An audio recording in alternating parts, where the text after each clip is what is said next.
Live from the headquarters of Ramsey Solutions, this is The Ramsey Show. It's where we help you win in your life, specifically in your money, in your work, and in your relationships. I'm Ken Coleman. Jade Warshaw, my friend and colleague, joins me this hour. We're here to answer your questions. She'll be taking your money questions. I'll chime in. I'll be taking any questions about personal growth in your work, and do you want to get ahead, and how to get ahead, and managing this money journey alongside of that. And Jade will weigh in on that as well. The phone number for you to jump in is 888-825-5225, 888-825-5225. I'll also say this. I'll say a little bit more as we get closer to it, but a special treat today. And the clue is the word treat. Ooh. That's all I can say right now. Well, I could say more. I just don't want to. Don't give it away, Ken. I'm not going to. Give it away, give it away, give it away now. I was thinking that. Were you thinking that? I was like, Anthony Kiedis told us to give it away, but don't give it away. Love that. Let's get to the phones. Levi is up first in Tampa, Florida. Levi, how can we help? Levi. Okay. Uh-oh.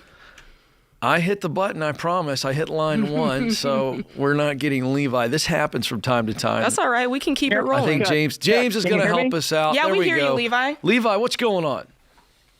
Okay, hi everyone. So my name is Levi. I am in $200,000 of student loan debt. Whoa! Yikes. I am an attorney. I make $115K a year. Take-home income is about $6,200. I also DJ and create content on the side. My overall take-home income per month is about $6,800. Okay. Here's my question.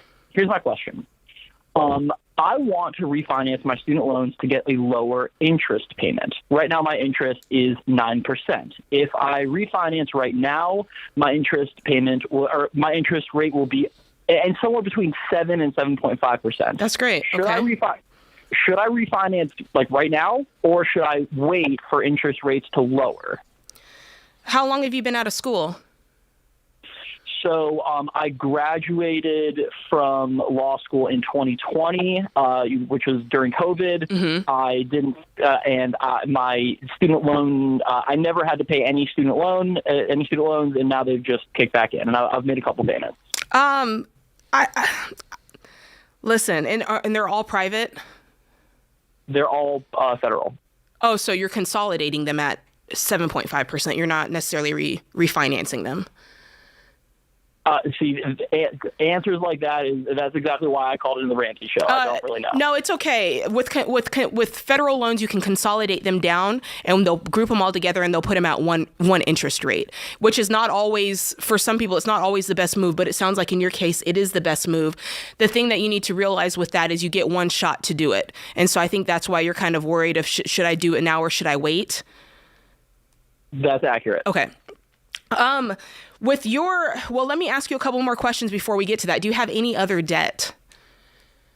Well, I've been listening to the Ramsey Show for about 3 months, and over the last 3 months, I paid off all my credit card debt. Nice. Sweet. Awesome. Anything else? Cars? My car is 100% paid off. Nice. As of about 6 months ago. Right now I pay, and you're probably not going to like this, I pay $1,250 in rent, but I'm ready for an upgrade. Sorry. And who are you apologizing to? Not me. Well, I mean, right now the debt snowball is $200K, and Yeah. if I raise my rent, it's going to be $2,000 ish. But I'm sorry, I don't have an in-unit washer dryer. Like I'm ready for an upgrade here. Okay, that's your choice if you choose to do that. I mean, if you go to 2,000, you're still not. You're going over 25% if you do that of your take-home pay.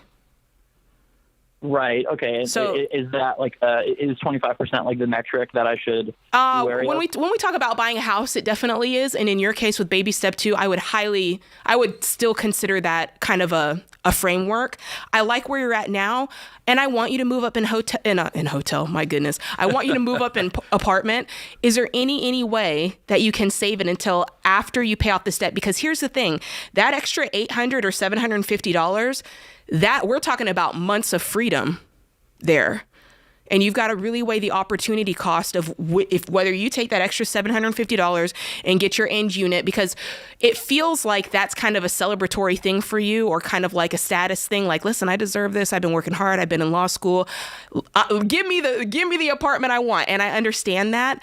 But man, oh man, having that extra $750 over the course of time, knocking out these student loans, that is a big, big deal. And I do want you to weigh that heavily. Have you done the math out on that? Yeah, you're absolutely right. I have done the math out on that, and it's not pretty. But What about a roommate?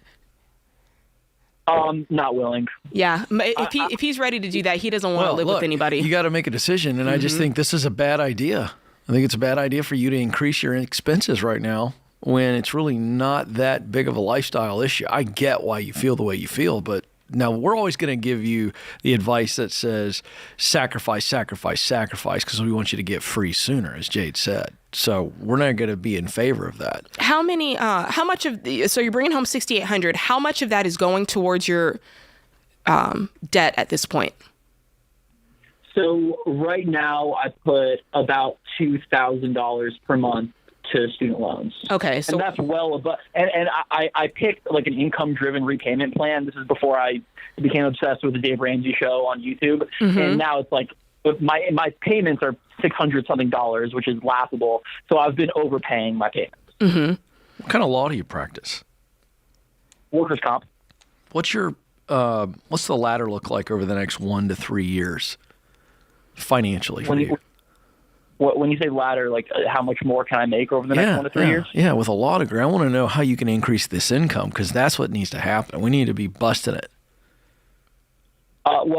Staying where I currently am, which I'm planning on doing, I could probably go up to probably 130, 140 over the next 3 years. Okay, no freelance opportunities? Not really. The firm that I'm at, I would need to disclose and get approval for a lot. Okay. What I'm you doing. Understand why I'm asking that, right? I mean, $200,000, very doable with your ability, but you're going to have to increase your income. This is going to be a long journey. Yes and no. Yes, you do need to increase your income, but I kind of think 2,000. Are you single? Yes. I'm saying. Yeah. I think 2,000. Okay. If you're making $6,800 a month, you have no other payments besides this. I think 2,000 a month is a little wimpy. Okay. What would not be wimpy? I think that there's areas in your budget that you can cut more. And I sense that because I'm looking at the numbers. And I also sense that because you're creeping up on wanting another apartment already. And so I just sense that there's things in your life that you're like, listen, I've earned this. I want to spend my money on this. And that's true. But again, you're weighing that opportunity cost. I think you can squeak another $500 or $1,000 out of this budget. I think you need to do what Ken did, and you need to get your income up. I don't want this taking you 8 years to pay off. That's far too long. I want this done in 4 years, and you can do that. Yeah, good stuff. Thanks for the call. Glad you've joined our community. Stay with us. You will get through this. All right, we're just getting started, folks. Merry Christmas to one and all. Don't move. More of your calls coming up. This is The Ramsey Show.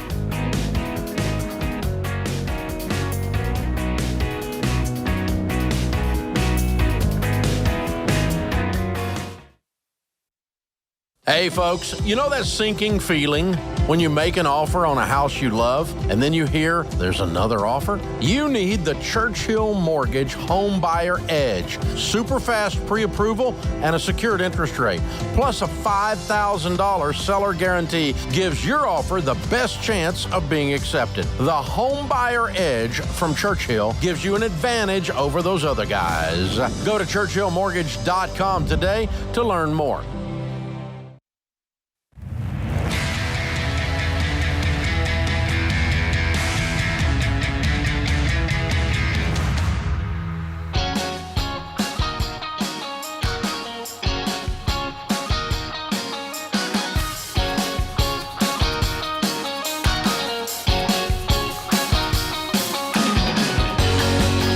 Welcome back to The Ramsey Show. Thrilled to have you with us. I'm Ken Coleman. Jade Warshaw joins me, and we are here for you, America.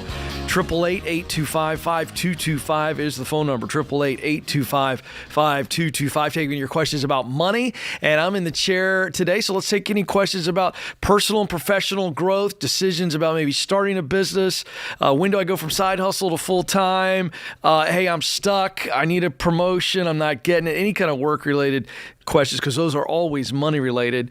And we'd love to take some of those as well. So jump in, 888-825-5225. And if you want to stay with us, if it's kind of like, well, this is like second to the last Friday of the year. Am I right? Did I get feels that right? Mm-hmm. And you're kind of just like, I think I'll hang out today. You don't want to miss next hour.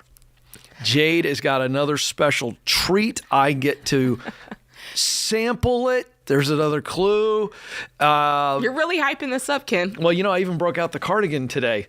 The new cardigan sweater. You look like a shtickle of bourbon. A shtickle? That feels right. I don't know what that is, but that doesn't offend me at all. It feels right. Let's get to Stephen in Houston, Texas. Stephen, how can we help? Oh, hi guys. Thanks for taking the call. You bet. What's going on? So I'm looking for some advice. Me and my wife just recently got on the Ramsey plan. We're on baby step 2. And I'm a full-time high school teacher. And I've taken a part-time EMS job when I'm out on vacation and on the weekends and stuff. And I do some food delivery to try to just pack as much money as we can to this debt. Wow. But I'm afraid that my wife's getting overwhelmed by it. So, because you're not home. What's going on, man? You're pretty emotional right now. What are you feeling? it's like a baby Christian. I don't want to be so intense that she's like, oh, you won't let us do anything and this and that. What's going on? I don't know how to have that. What's I don't know she how to saying? have that conversation. Well, take us to what's going on with you guys relationally. What are you feeling from her? What are you hearing from her that you would call us about this? Well, for instance, she works full time at home. Mm-hmm. We have 2 kids. Mm-hmm. Okay. And so when I'm like, all right, I'm going to go. I have a goal to make $50 a day with food delivery. Mm-hmm. Okay. 5 days a week, so that's an extra $1,000 a month. And then on Saturdays, I go work this EMS job, which are 24-hour shifts. Oh man! And that's an extra $360 each day I do that. And then, but she still is like, well, you think you can stay home tonight so that we can clean the house and get ready for our Christmas brunch that's coming up. Mm-hmm. And I'm like, well, you think that maybe you could pick up a little bit of that so that we can continue to stay on plan? Okay, I see what's going on here. And then I get kind of negative feedback. Well, so now you're not here to help around in the house and stuff like that. And let me ask a couple clarifying questions. When you said she works full time, does she work full time as a stay-at-home mom, or does she work full time at a job that is work from home? Yeah, a job that work from home. Okay, but the kids are also there too, so that kind of falls on her as well. Right, when they're not in school. Like right now, we're on Christmas break. I totally get that. Okay, and then can you tell me how much debt do you guys have? Because I'm trying to understand. I mean, I get the intensity, but I just want to get a bigger picture. Okay, so we have about $26,000 in cars and credit cards. Break it down. And what's the cars and what's the credit cards? My wife's car's almost paid off. It's got $3,000 left. My truck's got $11,000 left. And then we have about $15,000 in credit cards. Okay. And then another $10,000 around that I owe to my mother-in-law. So to my stepmother, what's the payoff date? If you didn't miss any night scheduled, you've got this thing figured out. If you stay on this pace, what do you anticipate the day would be? How far in the future before you pay off this debt? I told my wife we can do it in 6 months. Not our house. I have a house. Sure. So let me just tell you, hey, 23 on that. So Stephen, man to man here. I love this intensity, but this is a 6 month window. It'd be different if this were a 6 year. and you guys had to be that intense. I love the intensity. I think you have to downshift in moments like this. When your wife is giving you the signal, you read it, man. You've been married long enough, going after it. But if there's a holiday party in the situation you gave us, I think the answer, and this is not criticism, you called. So I'm going to tell you as a dude, just my take here, in that situation, you take the night off from gazelle intensity and you jump in and help her out. I think if you guys were in much bigger debt and it were far more intense, I think there's a conversation to be had to say, hey, babe, I got to do this. We got to be all in. But I think given this situation, I don't think this is 3 or 4 nights a week. I think you sit down with her and go, hey, I'm doing this to sprint, hang in there. But if you need that kind of emergency situation, raise your hand and I'm going to be more sensitive next time and I'll jump in. That would be my take in this situation. What's you guys' combined income yearly? You mentioned all the things you're doing, but what does that amount to?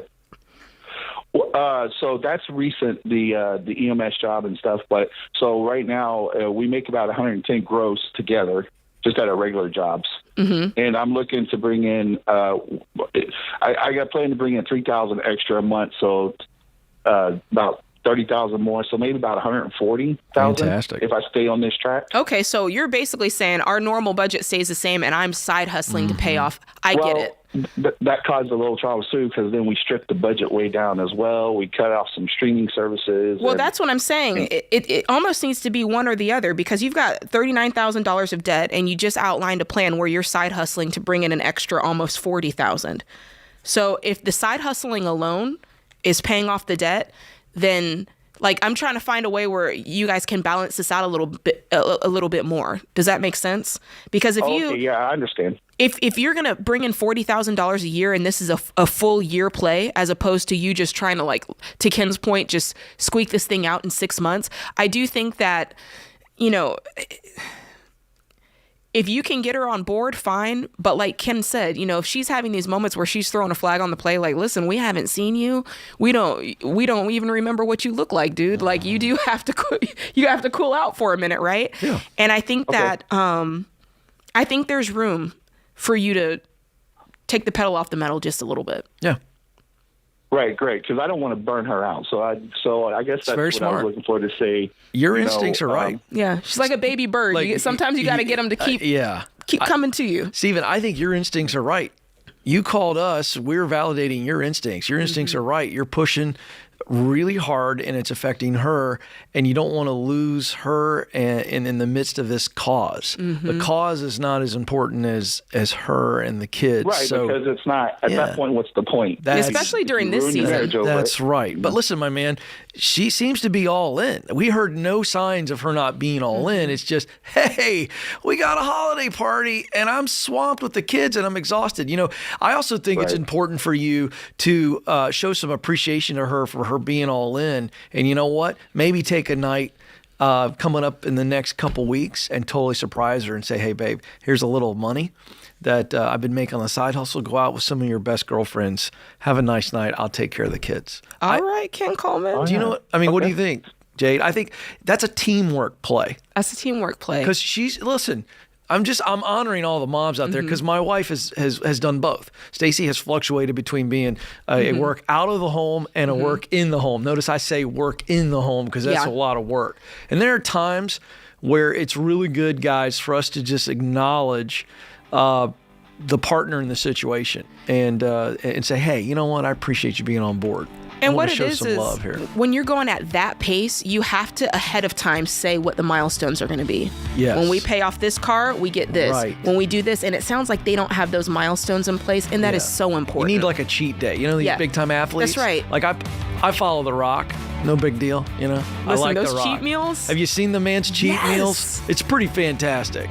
So even one of the greatest athletes, actors, get after it guys in the world, you got those down days. I think mama needs a little time off every once in a while, and you can fund that. And then we keep going with great momentum. Steven, you're a good man and a good husband. Mm-hmm. This is The Ramsey Show.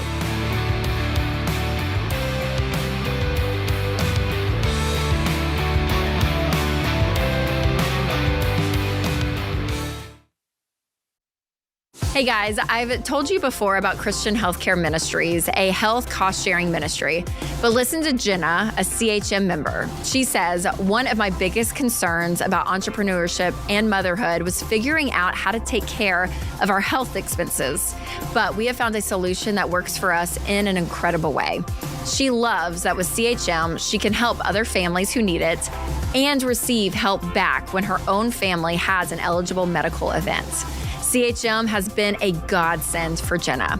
That's her CHM story, and it could be yours. Learn more and join at chministries.org/budget.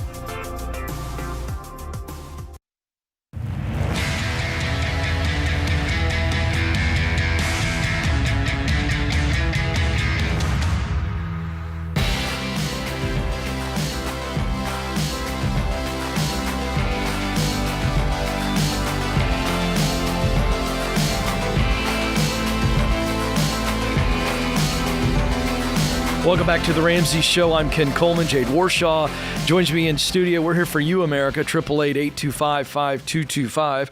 888-825-5225. Taking your money questions, your work questions. It's a good time to be thinking about next year, and we are here for you. The question of the day is brought to you by Neighborly, your hub for home services.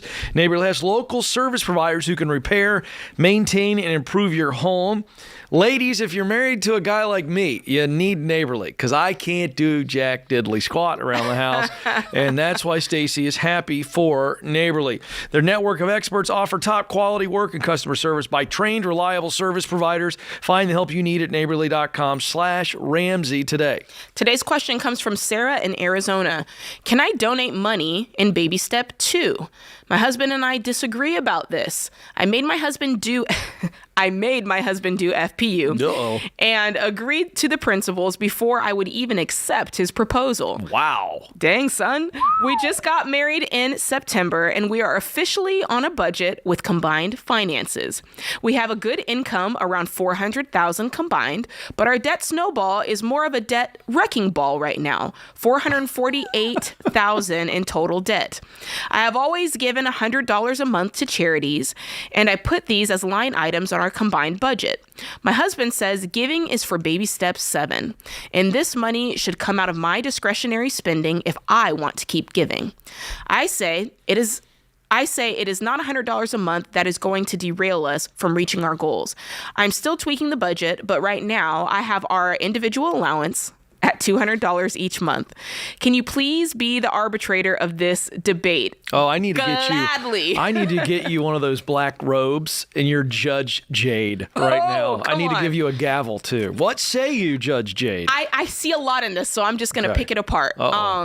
This woman is strong. Oh, you okay, think? I do not want to mess with Sarah. I know. Sarah is coming in hot. Okay. Here's what I'm going to say about giving, and then I'm going to go back through this thing. I do think it's important to give. I think giving is an important practice that you do all the time, even in baby step 2. Now, pause for a second. I'm going to tell you my perspective, and you have the ability, Sarah, to put this, make it make sense for you depending on your belief system. I'm a Christian person. The way I believe is you just give 10% off the top all the time.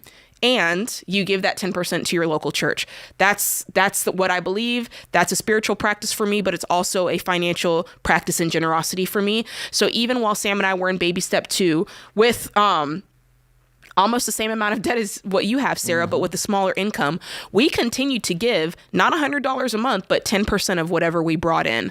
And for me, the reasoning behind that is not just, like I said, a spiritual one, but it is a practice and just good financial principle. Because at the end of the day, and this is for everybody listening, when you have an open hand, the money is sitting in your hand, money can easily get out, but it also means money can easily get back in. And that's a wonderful thing to know. And it's just a blessing. We say it all the time. Giving is the most fun you can have with money. So, I agree with you in principle. Yes, you should continue to give. Matter of fact, up it. If you're making $400,000 a year and you want to give 10%, well, there you have it. What your husband is talking about, baby step 7, he says giving is for baby step 7. That really is if you want to give above and beyond, right? If you're like, listen, we've been at this lower mark of giving for a while. We're ready to increase. There's some dreams that I have. Yeah, baby step 7 is the time to do that. I might just and it might just be the way it's written. Maybe just ease up a little, Sarah. Just maybe pull back a little bit. You're very strong. And all of these things kind of sound like, I told my husband we're doing this, and I told him we're doing this, and you're kind of like dragging him by the collar. She got him like the collar on the wall. You know what I'm saying? Yeah. And I think that might make him feel he might be feeling some type of way. And maybe this is a way where he feels like he can get a little control back, because, sometimes relationships get to be a bit of a power struggle. And so this feels more about a power struggle than it really does about giving. I'm not going to lie, just reading it. I may be wrong. Ken Coleman? I think you're right. I think the language implies her attitude towards him. And you don't want to take too many liberties with just a one-sided email. But yeah, it feels like this is not a partnership. This is a dictatorship is what it feels like. And so I think you're right. The budget needs to be adapted to include the giving that you're talking about based on what we teach. So Absolutely. I agree with you in lockstep. Man, I get it though. money creates enough tension. Us telling the spouse how things are going to be, that doesn't lend itself to long-term financial partnership. It doesn't. And I mean, Sarah, hear me loud and clear. I have a Mr. T personality as well. Okay, like I pity the fool. I pity the fool. Like I come in hot. Like Sam Warshaw, he could tell you right now, I come in hot. And so when I read that, I recognized that. Yeah. And so like we sometimes have to pull back a little bit. Yeah. We stomp in the room. You know what I'm saying? We just chill out. Whew. And guys, even if she does stomp in the room, never say that she stomps in the room. There's a little bit of advice to all the dudes out there. We float. Whew. Man, I'm already getting nervous. I feel like I'm on eggshells already. I'm ready to move on. By the way, the illustrious, incomparable Sam Warshaw is in the lobby. So he gave me a look. He kind of leaned over and gave me a look when you said that. That's all he did. I don't know what that means. I'll find out afterwards. Oh, boy, that's good stuff. All right, Brittany's up next in New Orleans, or as I like to say, Nolans. What's going on, Brittany? Hi, Ken. How are you guys? We're having a blast. What are you up to?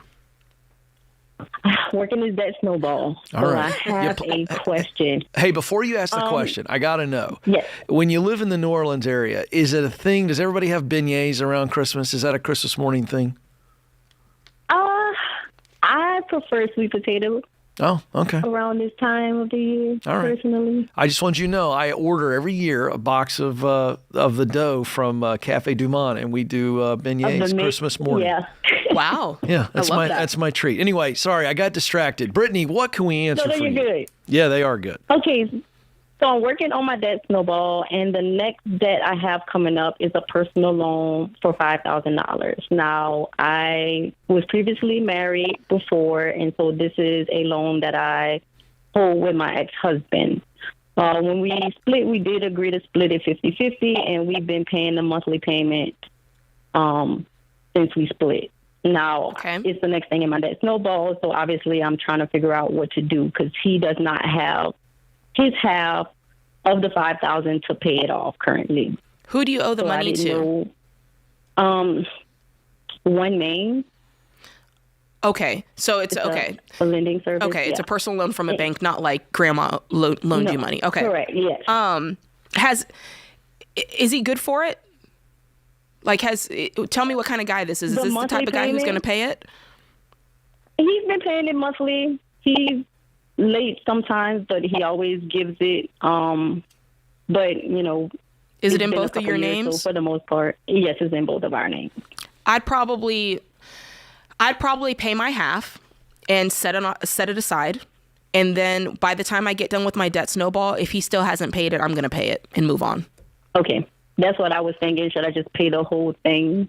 Now, here's the thing.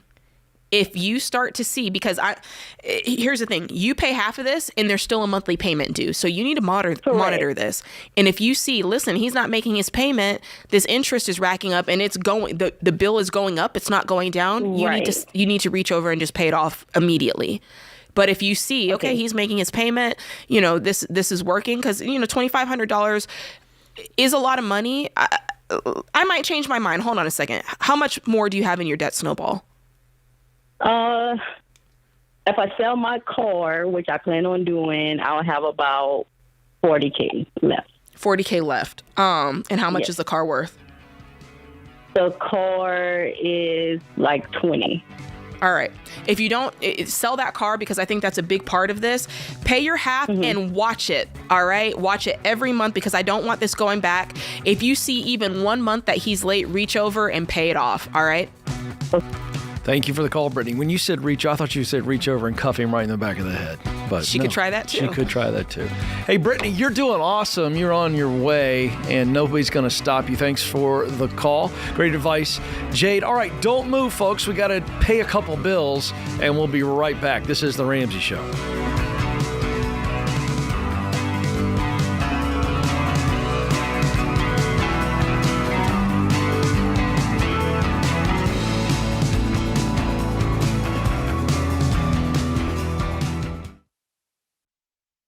Hey, if you're in over your head with student loans and tired of getting calls from collection agencies, if private student loan debt is taking away your financial peace and you don't see any way out, you need Y Refi. They're not a debt settlement company, and they're not connected to a bank. Y Refi refinances defaulted private student loans that other places won't touch, and gives you a custom loan built for you based on your ability to pay. So when you refinance your private student loan debt with Y Refi, you'll have a payment you can afford with a low fixed interest rate you couldn't get anywhere else to help you stick to your budget and work the debt snowball. And you can save thousands of dollars. To learn more about this custom refinancing option and a lump sum payoff option you could qualify for after 24 months, call 844-2-RAMSEY or go to yrefi.com/Ramsey.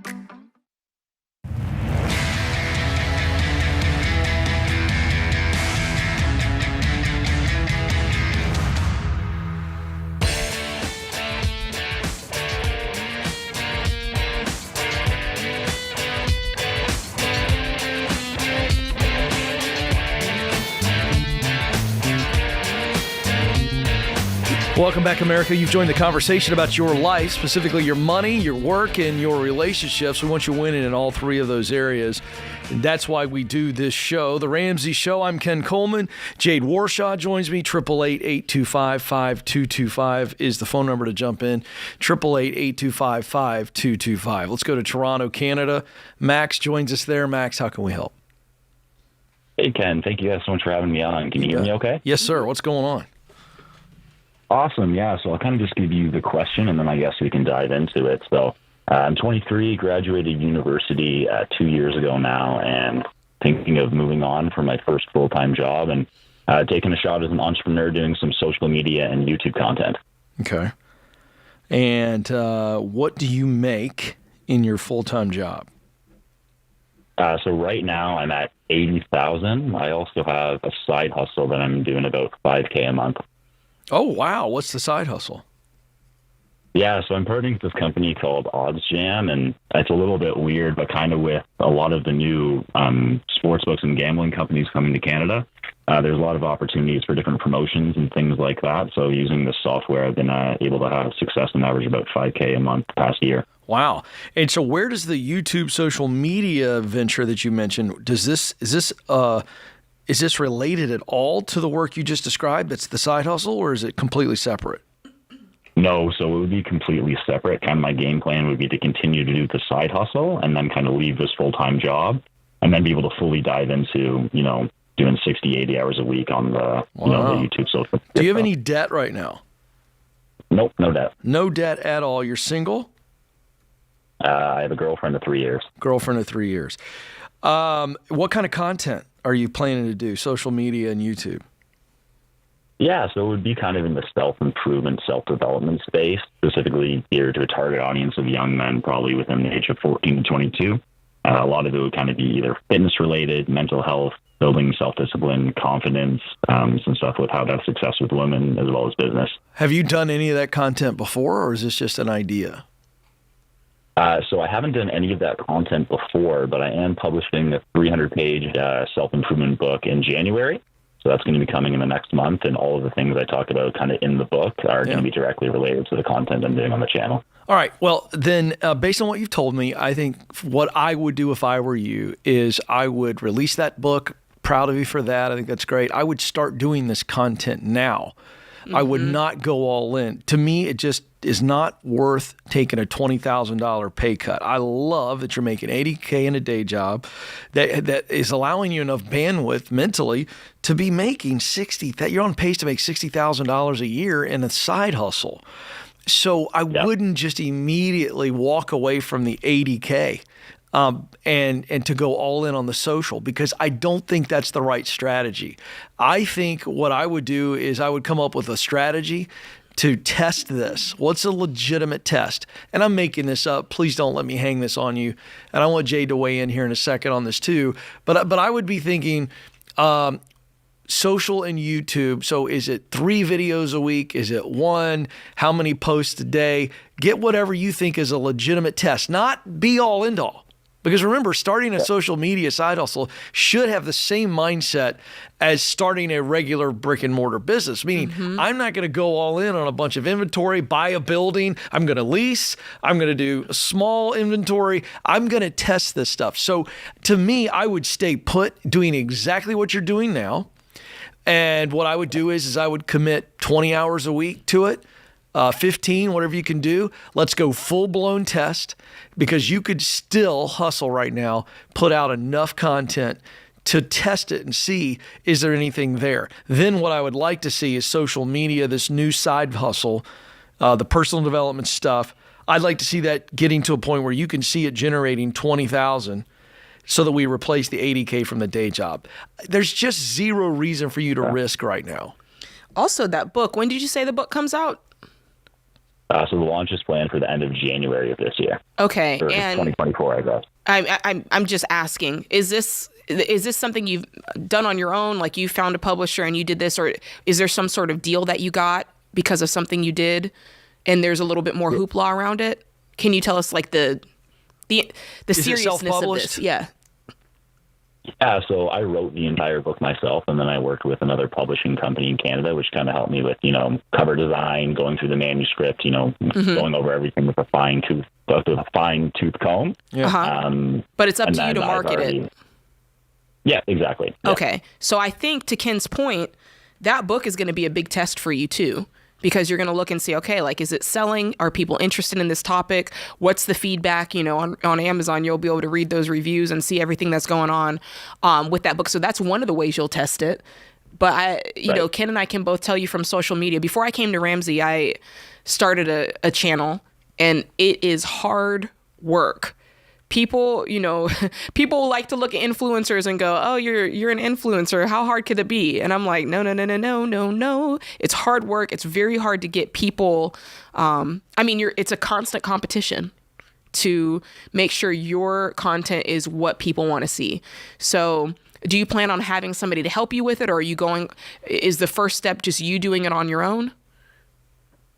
Yeah, so kind of my thought process with, and I know that this is someone you guys have on the show, Alex Hormozi, and kind of something that he says is a lot of people that kind of have 1 foot in the door, 1 foot out the door. And that's kind of why I wanted to quit and go full-time in it, because I feel, something Ken talks about as well, is I don't necessarily have the career capital in terms of editing video skills and stuff, but I feel that the skill I do have is great communication. And, I have a belief in myself that if I commit to this for, a 3-year time window, let's say, and I'm doing 60, 80 hours a week on it, I believe I can be successful. It's more so just having that time that I don't really have, working 9 to 5. And, regarding what Ken said earlier, 20 hours a week, something like that. I do think that I can do that, but a big part of it is also fitness, right? So I'm in the gym probably 2-3 hours a day. So on top of my 9 to 5 and the side hustle, I don't really have a lot of free time in the day per se. So that's kind of why I'm at a bit of a crossroads, if that makes sense. Well, let me address, because I've interviewed Alex and know Alex. And so I want to address what you said. I think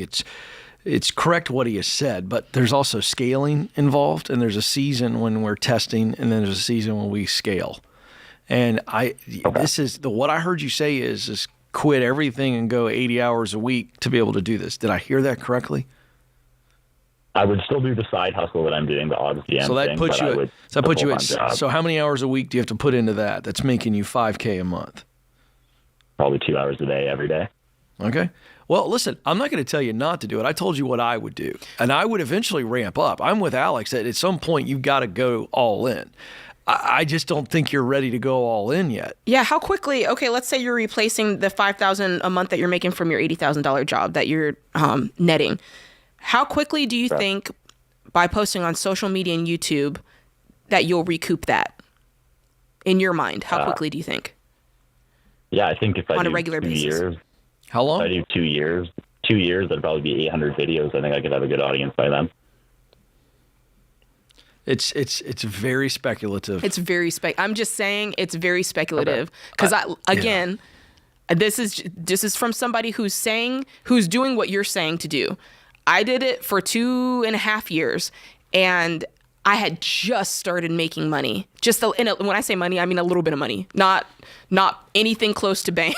Just a little bit of money, having some opportunities to influence Max, for people. she's really good. She's really winsome. I'm just going to be honest with you. I mean, people like looking at her and listening to what she says. She's dynamic, and it took her that long. She's a big time performer. I would just rather you take my advice, not because I think I'm right, and you'll get but there because I think it's not going to hurt you. You got to try this. I know you don't have a lot of time to be able to crank out, but start working that gym time into video time. If you're in the gym for 2 hours, then figure out a way to film it. Film the whole time. You got some extra money. I'd hire somebody to be following you around. that's what Alex does. Alex has got a guy that's full-time, follows him around, shooting stuff and editing. I'd rather you keep the day job, invest some of that money in somebody filming you while you're at the gym for 2 hours. But test it. And then when we know it's really working, then we scale it, Jade. I just don't want you to go backwards financially, Max, but I love your heart and your desire. So thanks for the call. Jade Warshaw, good hour. Thank you, my friend, to our fearless leader, old captain, our captain, James Childs, and the fearless crew in the booth. Thank you, guys. This is The Ramsey Show.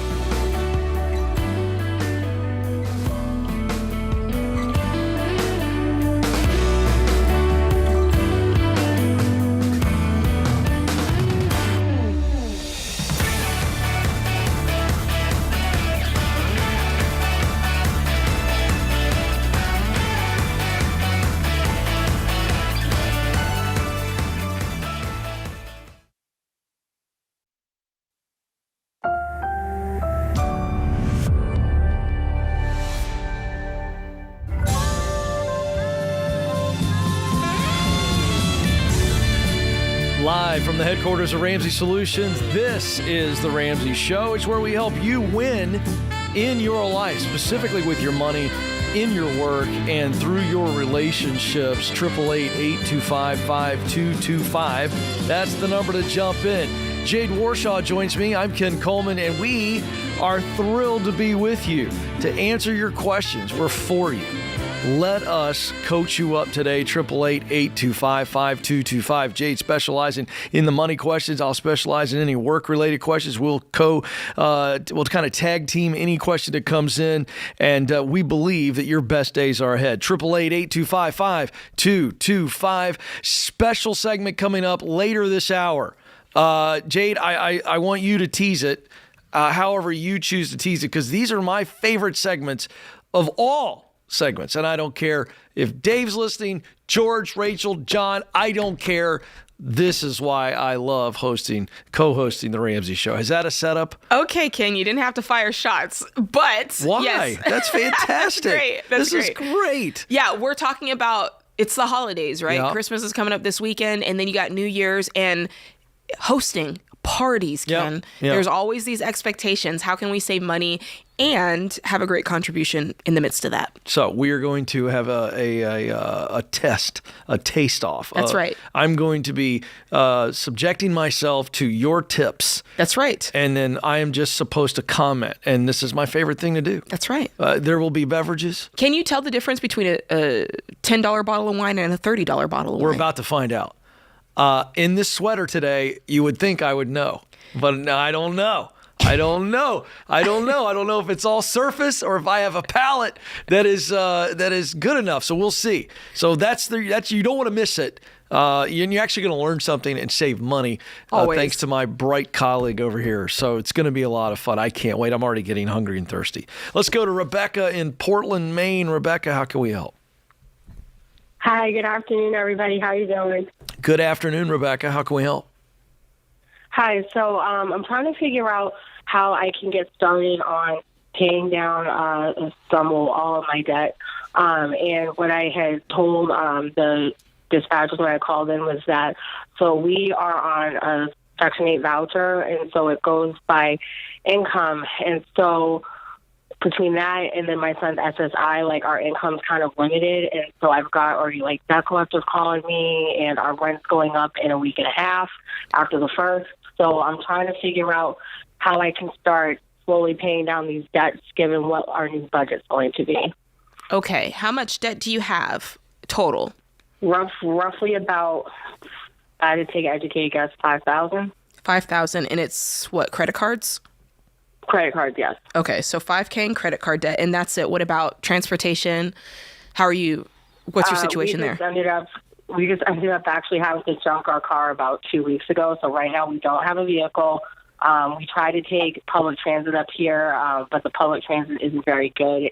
Buses here run about once every 2 hours. Oh man! So we've been having to take a lot of Lyft and Ubers around. Oof. So I'd say about weekly with that. If I have to do 2 a day, let's see, I rounded up to about $20, so $20. Yeah, that's expensive. Okay. I'm going to say probably about $100, $120 a week on Lyft and Uber. Yeah, so we need a car. Okay. Now, you outlined a little bit of the Section 8 and the SSI. I'm not an expert on that, so I might ask you a lot of questions. How much are you bringing in, and are there any limitations on your income because of the SSI? Okay, so with SSI, my son's SSI is based off of my husband's income, so that tends to fluctuate. I know for January he'll be getting roughly, I'm going to just round it off to about $800 a month starting in January, but that could change in the future. What my husband gets biweekly after taxes, et cetera, is taking out is about $1,500 after taxes, and then what was the last thing? Our rent is going up after the first to just over $1,600. And obviously with any programs, whether it's Section 8 or any Medicaid programs, they count everything pre-tax. So this is net pay that I'm talking about. So you get $1,600. The Section 8, you pay $1,600 towards. That's what it's worth. Yes. Okay. All right. So I'm looking at your income and I'm like, okay, I'm seeing $2,300. Is that right? The $800 from SSI and the $1,500 from your husband? Oh, he gets biweekly, I should say. Sorry, about $1,500 biweekly. Your husband? Yes. Okay, so $3,000 a month. Yes. And then the $800 from SSI, so $3,800 is what you're working with. Yes. Total. Yes. Okay. Yes. Now, what happens if you bring in more money? I have to report it to our local housing agency, and then they have to recalculate what our rent's going to be, which is part of the reason why I haven't worked. I'm also disabled, and I have two disabled. 2 out of my 3 kids are on the autism spectrum, so they're considered disabled. So it does affect our housing and anything else we get. Like right now, we don't get SNAP because we're over income for SNAP. So. Okay, I'm going to just throw out a bunch of stuff and you poke holes in it, but I'm going to throw it out here. And Ken, you're the career guy. What I know is there's a lot of work from home positions, a lot. And you're talking to me on the phone and I know exactly what's going on. You're here with me. So my question is there anything that you can do from home? You're working on your computer, you're working on the phone lines. I don't want you stuck in this. And I don't think you have to stay stuck in this. $1,600, like that, a $2,000. I mean, a guy called in the other day that was, that was his rent. So I want you to consider your options here. And I think that when you feel backed into a corner, you're backed into a corner. But I want you to really challenge yourself to open your mind up to look like, what could I do? What could I do to make $3,000 a month? Because suddenly, if you make $3,000 a month, now you got, $600, you almost got $7,000 a month. And now we're getting into like a regular income zone, right? Right. Average, right. the average, before you say, Average is around 67,000. Okay, that's average, around 67,000 a year combined. That's where most people are. What is, real quick, because we're running out of time, this is an income play. Yeah. Rebecca, what does your husband make really quick? $3,800 a month. $3,800 a month. Okay, if you're making... So roughly annually about, I'm going to say 50, between 50 and 52. So, Rebecca, here's the deal. I understand your situation with your kids, but this is the pitfall of government programs. You feel like you can't make more money because then they're going to penalize you and you need these services, services. But I'm telling you, you making more money gets you out of government housing, get you off, and you guys can afford it. It's messing with your confidence. Got to be making more money. If you just make an $18 an hour, that's going to put you right just shade under $3,000 a month that Jade's talking about. Listen, your ability to move forward on all of this and getting a car, I'm looking at cars right now, $4,000 for a Toyota Corolla in Portland, Maine, 142,000 miles. Go make money, get transportation, go make money, get out of government housing, go make money, supplement your kids' services. This is about increasing your income. Getting out of debt is going to give you freedom. You guys can do this, but you have to attack it like their life and your life depends on it. This is The Ramsey Show.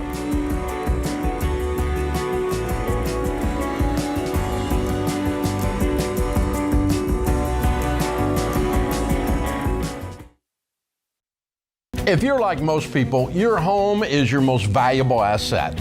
And when you want to make improvements, it can feel like everything costs too much or takes too long. But something as simple as custom window coverings from Blinds.com can completely change your space and add value to your home. We've recommended Blinds.com for over a decade, so you know you can trust them. From blinds, drapes, and shutters to motorized shades, they make it easy and affordable to upgrade your entire home, and their team is ready to help with everything from design consultation to measuring and installation. Plus, there are never any misleading quotes or hidden fees. Everything's backed by their 100% satisfaction guarantee, and shipping is always free. See why Blinds.com is the #1 online retailer of custom window coverings. Go to Blinds.com and get up to 35% off. That's Blinds.com to learn more. Rules and restrictions may apply.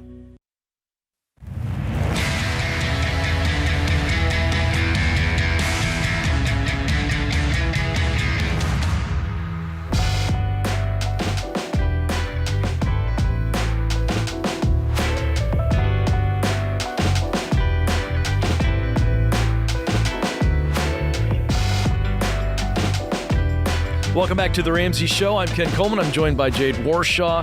The phone number to jump in is 888-825-5225. We want to help you out on your money questions, your work-related questions. Let's go to Brent in Philadelphia. Brent, how can we help? Can you hear me okay? I can, Brent. What's going on? Hey. Yeah, thank you so much for taking my call, you guys. Jade and Ken, Ken, just really quick, I actually just ordered your book a few days ago, From Paycheck to Purpose. That's probably going to help me get some ideas with my career. But the main issue or the main question I have today involves our second baby. We just found out a couple weeks ago we're having our second child. Very nice. Congrats. Thank you. I appreciate it. So with that in mind, we're trying to find some prenatal care, and we're looking at using a midwife. But we're trying to figure out how to cash flow it. I just went through the numbers through our insurance company and found that the midwife is a lot more affordable, but it's still going to be about $6,500 out of our pockets before insurance will even cover it. We have a pretty high deductible plan. Mm-hmm. Okay. But our finances are pretty tight at the moment, so I'm just kind of looking for a little advice on maybe ways that we could, possibly cash flow it, or maybe, step up in the work department. What's making finances tight? What's making the finances tight right now? Well, I think it's more of like I don't know if it's necessarily an income issue. Currently I bring home about $4,000 a month, so about $48,000. Okay. a year. Our mortgage currently is about $1,266 a month. We currently owe about $169,000 on our house. Okay. And then currently we have a couple of debts. I have some student loans that just went back into repayment. Now, you guys have spoken of that often. So I've got about $39,000 there, and then $11,000 in personal loan.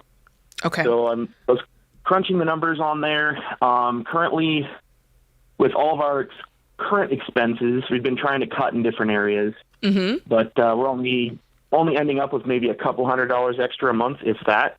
Like two or three hundred extra a month. Okay. $200 or $300 a month. Yep. Okay. Yeah. So why do you say that it's not an income thing? It definitely is. Because I thought, well, Jade's going to sit down and help you with that budget. But after you walk through all this, you're telling me there's not a lot of fat. And then you're saying it's not an income thing. So I'm confused. Okay. It is an income thing. Is. You get my point? So, yeah, I get it. Yeah. So I jumped in there real quick. I want to get back to Jade, but I mean, if I'm you, I'm looking at $6,500 as a number that I'm circling on a piece of paper, and I go, as a dad, as a husband, I got to come up with $6,500 for this situation, and I've got 9 months and counting. You got 9 it's months. It's ticking down. That's so right. I start with at this point. What's that? Yeah, go ahead. You need to find $1,000 extra dollars a month. That's what it boils down to. You need to find $1,000 extra dollars a month. Down to, yep. Get after it, my friend. I'd be dividing it by 9 by 6,500, and now I know what my mark is, and I got to get after it. And, and that's the first thing, because that you can go out and DoorDash that, right? You can Instacart your way into that. Ken, I don't want him Instacarting forever. No. And you're bringing another person into this world, and these people can eat, okay? These babies eat, and when they turn 3 years old, it just is off to the races. So you're going to need to find a way long-term to increase beyond $4,000 a month. And Ken Coleman, take the wheel. I just want to ask you real quick, until we talk about the future, what are you doing now for the job? So currently I work for a large automotive manufacturer. I'm one of their field service reps. What does that mean? So I'm technical support for dealerships. So like computers? So so if you have a mechanic, someone that turns wrenches on your car at a dealership, whenever they have questions, if they have a car that they can't fix, they can reach out to me, and I step in and give them advice on how to fix it. Wow. So you're consulting. Wow. So you're consulting mechanics. Essentially, yes. Which means you can fix cars. Yes. And it feels like that is a awesome way to be making some extra money. Is taking one of your top skills that is at a premium. Are you laughing? I'm just laughing because I've actually been tossing around the idea of maybe, tinkering and flipping some equipment on the side. My friend, I would stop tossing the idea around, and I'd grab a hold of it and do it. Because listen, I'm not knocking DoorDash or delivering pizzas. The Ramsey Show is never going to knock any work. However, time is money. Have you ever heard that old phrase? So using your premium skills, meaning the skills that I can get the most money for my time, is the play for you right now. And you fixing stuff up and flipping it, I stinking love that idea. There's real money in that. And again, we've got a target. And I love what Jade is saying. Long term, we're now going, okay, what do I want to do? Because the reason you bought my book is because you're thinking about the long term, 15 years, 20 years down the road. What does that life look like? What are you doing for work that far down the road? Yeah, that's true. Yep. But what are you thinking? You got an idea?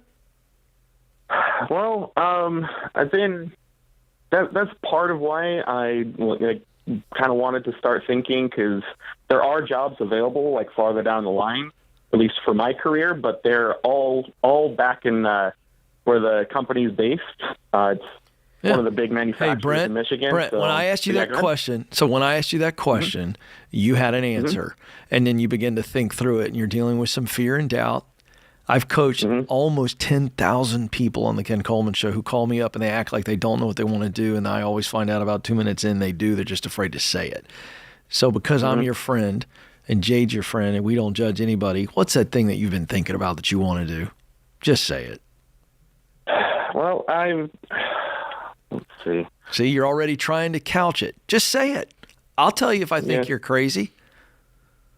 I mean, I really want to work with like doing some engineering type work. There we go. I don't.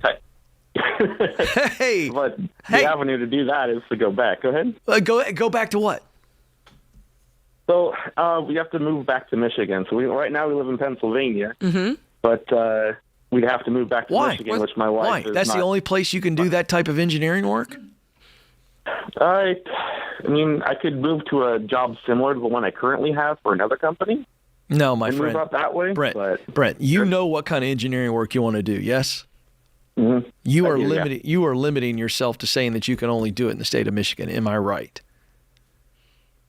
I think you're right. Why yeah, is I know that? you think I'm right.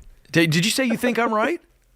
Yeah. Oh, okay. I'll tell you why, Jade. I think that's because, Brent, that's where you think you've got relationships, and that's the only place you can get that kind of engineering work because you used to live there and you used to work there. I think you limit yourself because you struggle with a lot of self-doubt. Is this true, Brent? That's true. All right. Brent, now how is it that I know that? I've never met you before in my life. I'll tell you how I know it. I can hear it on you, and I'm not judging you. I'm telling you, my friend, that we all deal with that. I deal with doubt. Listen, Jay, we all deal with it. What I'm trying to get you to see real quick is that you have been limiting yourself based on your own beliefs. When I walk you through it, you laugh at yourself and chuckle because I'm just saying straight up common sense that Michigan and the previous company and the previous industry is not the only place that a guy with your talent and your passion and your experience and your desire can do engineering work. Is that true or false? That's true. All right, then. So here's the deal. Back to the issue at hand. Start using that skill set right now because you got to come up with $6,500 for that midwife, and that's the best way for you to do it. Read the book From Paycheck to Purpose. It's going to be like you and me in your ear with the speech I just gave you, and you, my friend, need to start to connect and begin to look without committing. Look around the country. Look for companies and industries where the engineering work that you are qualified to do, where you can do it. And as you begin to look, you will begin to see possibilities that you never saw before, Brent.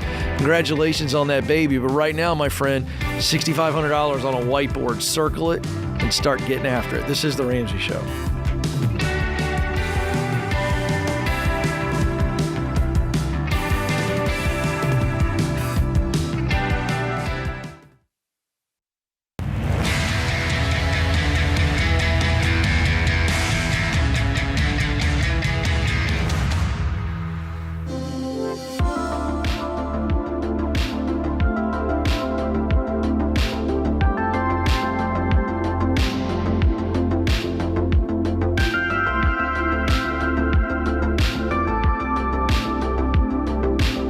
Welcome back to The Ramsey Show. I'm Ken Coleman. Jade Warshaw joins me. Hey, folks, if you're tuning in right now live or later and you're watching now and you're going, should I hang around a little bit longer? Trust me, next segment, you don't want to miss it. Jade Warshaw, special segment, how to save money and still entertain the right way during the holiday season. This is the gift that keeps on giving, yes, this segment. Does.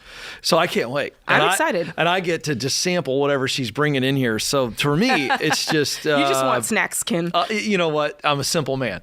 So I'm very excited about that. All right, Clara is up in Louisville, Kentucky. Clara, how can we help? Hey, guys. I am thrilled to be able to talk to you guys. Well, we are thrilled to talk to you. What's happening? Yay. I have a question more for Jade, my money girl. Okay. I'm gonna smoke a cig while you guys talk. This will be great. Okay. We are looking at buying a house next year, and we want to know if we're crazy or if we're rushing into it, or if our numbers are looking okay and what order we need to do things. Okay. So, tell me more. Right now we have $6,200 on a credit card. Okay. $7,000 on a truck, and then a $20,000 home equity line of credit. Okay. Since August, we've paid off $34,000 in credit card debt. Good. So we're on a roll. And my goal is to have the credit card and the truck paid off by March. Okay. And then I didn't know, do I not pay on the home? Well, I pay the minimum payment on the home equity line of credit and do our 3 to 6 months emergency savings. And then when we sell our house, pay that off and still have 20% to put down on the new house? I'd pay it off. I'd work to pay it off for two Okay. reasons. A, it's less than half of the value of your home, I'm guessing. Like it's less than half. Yes. Yeah, we owe $124 on our house, and we could sell it for $230. Yeah, because it's less than half of that 124. I'd go ahead and pay it off. And here's the thing: if you don't pay it off, it's going to cut into your winnings, right? When you sell the house, right? So you may as well pay it off so that money goes right back into your pocket. Again, it's that idea of you're forcing yourself to save the money by paying off this $20,000. Does that make sense? Okay. Yeah. So you're going to get it back. We still need the 3 to 6 months before we buy, or can we take that out of the what we make on the house? Again, it's what you're saying. I see what you're saying, but you need to get the 3 to 6 months in place first. And then when you sell the house, that money is going towards the next house. Okay. Right? So just that whole chunk goes straight towards the next house. Because you're going to need it, right? Well, how much are you trying to put down? Well, we would only need about $70,000 to put down. The house we're looking at is around $300,000. And how much, sorry, you told me this, but I missed it. When you sell the house, how much will it bring in total? $230,000. No. How much will you take home? We should have about $110,000. $110,000. So you're saying, and that's after fee. Is that after fees? And you've considered all that? No, that's before. Okay, so let's consider fees and let's knock off 15. All right, and let's say that you bring home 95. So you're saying, hey, we never planned to put that full 95 down, and we can take some of that and put it as our emergency fund. Right. Well, what would still have the 20%? Listen, the way my mind works, I'm like, I want to put the full 95% down, or the full 95,000 down. 90. Okay. How long will it take you to save up 3 to 6 months? Maybe 2 months. I would listen. Listen. Save up that 3 to 6 months. It's all the same. You know what I'm saying? It's a big pool of money, and I see what you're trying to do. You're kind of trying to shift it so you can move faster. I would rather you have that extra $15,000 to put down on this mortgage. It's okay. In the long run, you're going to thank yourself for it. And it's not like it'd be one thing if you said, Jade, it's going to take us 6 more months to save up, or another year to save up. That'd be maybe a little different. I might change my answer, maybe not. But in this case, it's 2 months. Like, just wait 2 months. Right. And then you've got more money. You've got $15,000 more in your pocket, and that's going to go towards your mortgage. I love that idea. Okay. All right. Well, thank you. You're welcome. That's There you all go. my problem. Clara, great job. Did you get what you needed from Jade? You needed anything from me I at all? did. I mean, anything? Nothing? Your cigarette's Nothing? gone out. No, I don't think I do. Oh, great. I see how this is, Clara. Oh, Merry Christmas. I see how this is. No, we love you, Clara. Thank you very much. Merry Christmas. Yeah. She didn't want to ask me anything. Listen, Okay. Ken, in that sweater? I get it. I know. I think it's intimidating. It puts off the wrong vibe, I guess. It's very Alex, intimidating. Alex is up in San Antonio, Texas. Alex, how can we help? Yes, sir. Good afternoon. I owe my sister $20,000 that I would like to pay her back. She loaned me this money earlier in the year, and we invested the money. It didn't pan out, so I was calling for your opinion on getting a loan, and if so, which would be the best type of loan? Okay, hold on a second. So you got your sister to give you $20,000 for some type of business investment. What was the investment? Yeah, what was it? It was property, but it's out of the country. It's in Peru. Okay. So things got a little dicey, and it hasn't panned out. What does that mean? I would like to pay her the money. Well, I know. But what does that mean it didn't pan out? Well, we've run into some obstacles, legal obstacles. Evidently, the people that we were dealing with weren't entirely honest with us. So the money's gone, and you have no recourse. Right. How's your sister taking it? Well, she's been pretty patient with me. She's not harassing me at all, or keep reminding me When were you in any way? When were you supposed to pay her back? Like, tell me the initial plan, because I'm trying to gauge what your timeline is here. We were supposed to pay her within a couple of months. It's been almost a year, and it's gone just a little bit longer than I would want it to. Got it. And Okay. So, you're broke. You're broke, and you're thinking now, I got to get this monkey off my back with my sister, so I'm going to go get a loan, and I'm then going to just pay the bank back. And I just think that's ridiculous. I'd rather you be spending all of your time and effort just paying your sister back. You don't need to go to a bank or a credit union or some private loan shark type situation where they're going to charge you enormous interest rates. Just start paying her back. Could you pay her $1,000 a month? What would need to be true for you to pay her $1,000 a month or $2,000 a month? Could that happen? Yes, I could pay her $1,000, possibly $2,000 if we really discipline ourselves. Then start doing it. Like, this is your sister, man. She loaned you the money. Man up. Start paying it back. What was that? She's been patient enough with me, and I would prefer to just pay her because I see you her. You can't pay her $20,000. So pay her what you can. Because here's what can happen. Here, I want to lay out two sides of this. Unless you tricked her, right? When you said, "Hey sis, let me borrow $20,000. I have this real estate thing that I want to invest in." When you say the word invest, any person knows, okay, there's a chance I could make money, and then there's a chance I can lose money. So I'm guessing she knew going in there was a chance that you would lose this money. And if that was the case, she wouldn't get her return back as quick, or she wouldn't at least get the money that she invested back as quickly. So Go ahead. So there is part of that. There is part of that that's true. You both agreed on this thing. I think it was a terrible agreement, but you both agreed to it. So there is part of that where it's like, okay, like you said you were investing in this. It didn't pan out, so it's going to take a minute to get the money back. I'm afraid of you getting a loan because I think if you get a loan, it's going to cause you to move slower on this than you need to, because as Ken said, the monkey's off your back. Now you can just be willy-nilly with it. When it's your sister, you're going to, move, I don't know if I can say, you can move hell and earth to get this money, right? And so I want that kind of intensity for you to pay her back, because you don't like this. And I like that you don't like it, because that's what's going to make you move. And you need to move, my brother. And let me tell you something. If you go get a loan, that interest payment is going to be more punishment for something that you already did that was dumb. Don't multiply dumb. Learn from the stupid mistakes. We've all done them. Move forward. Start paying her what you can each month. You'll get through this. This is The Ramsey Show.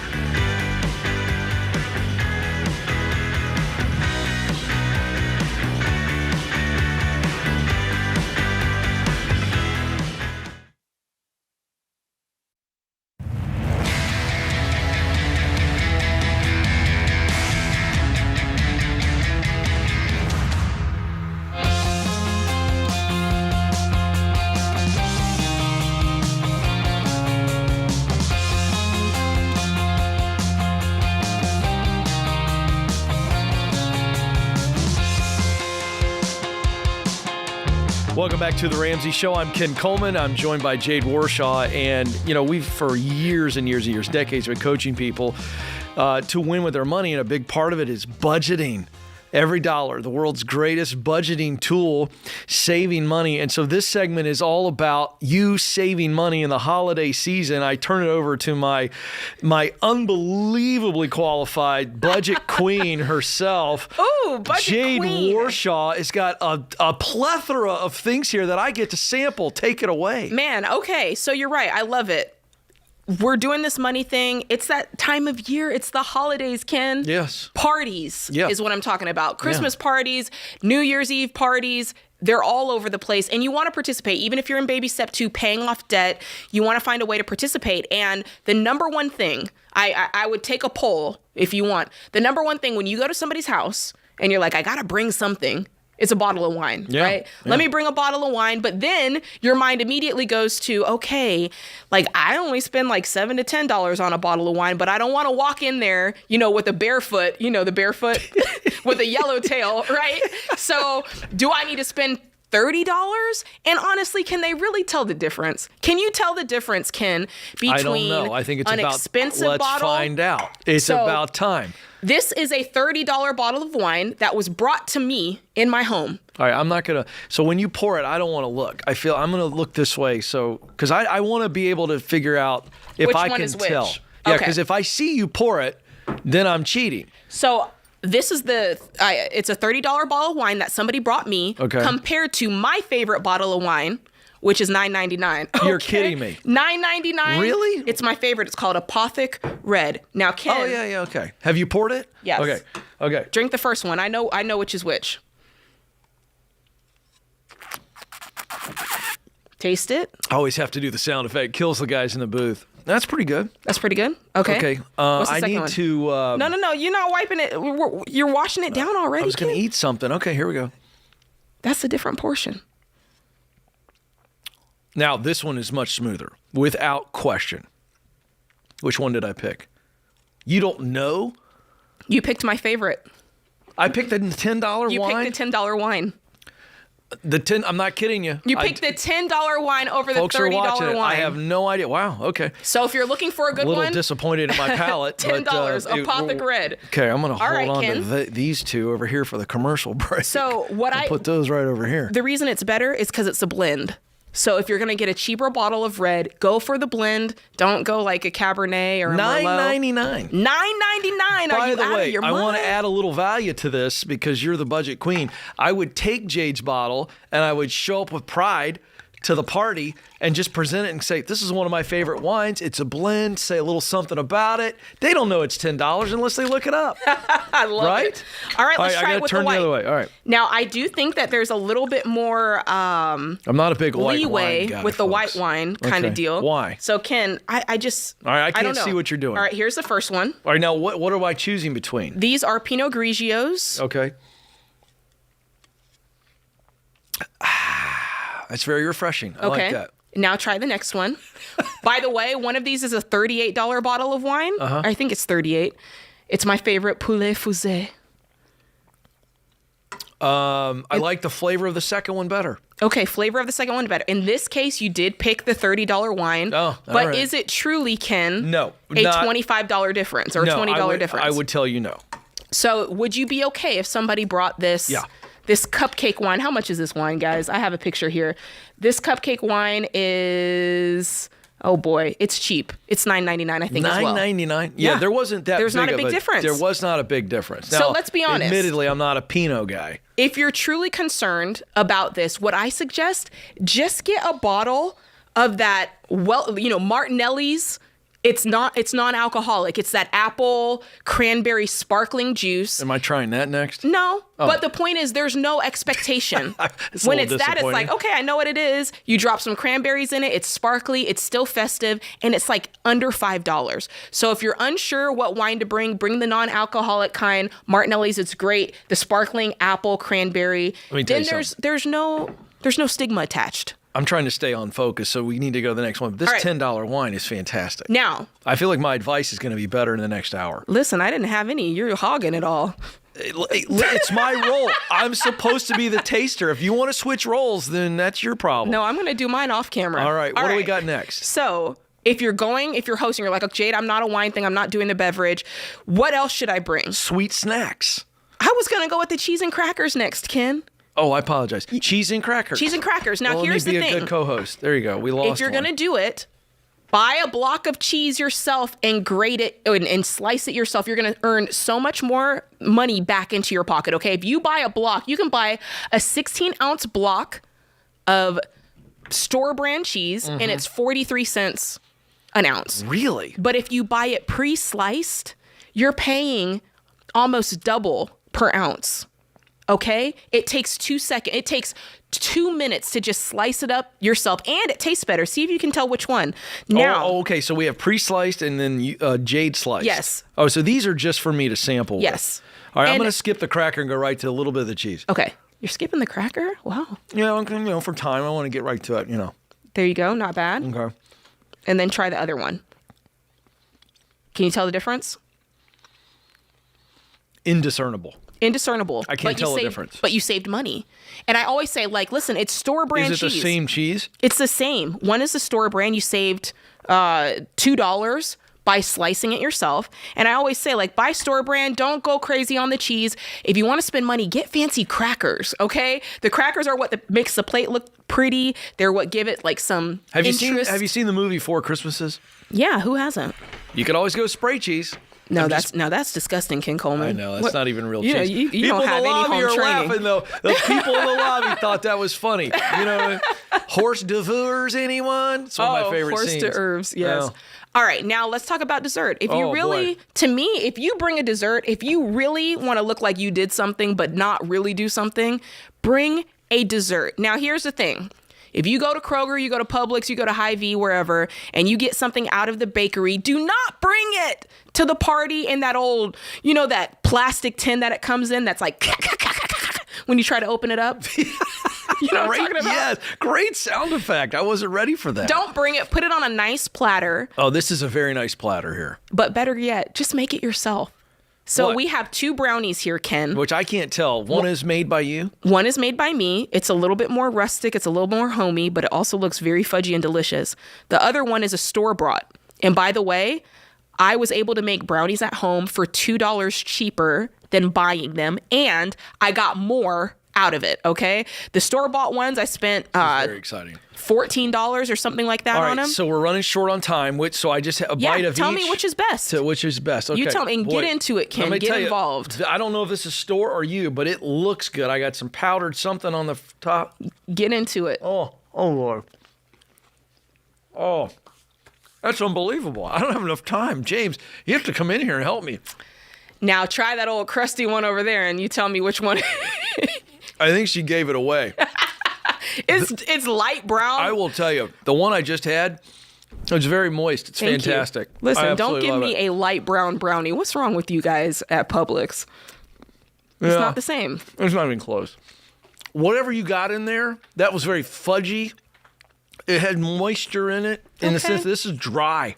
If you want my brownie recipe, go to Jade Warshaw on Instagram. I'll post it this weekend. Yeah, I'll post it. How long does it take you to make those? That's what people want to know. 5 minutes. You make those brownies in 5 minutes? It's all the That's ingredients. Not true. Yes, you put all the ingredients in one bowl. There's no steps. You put it all in one bowl, mix it up, put it in the oven. They cook for 45 minutes. It's easy, okay? I'm going to show you guys how to make them. Sam, do you like these?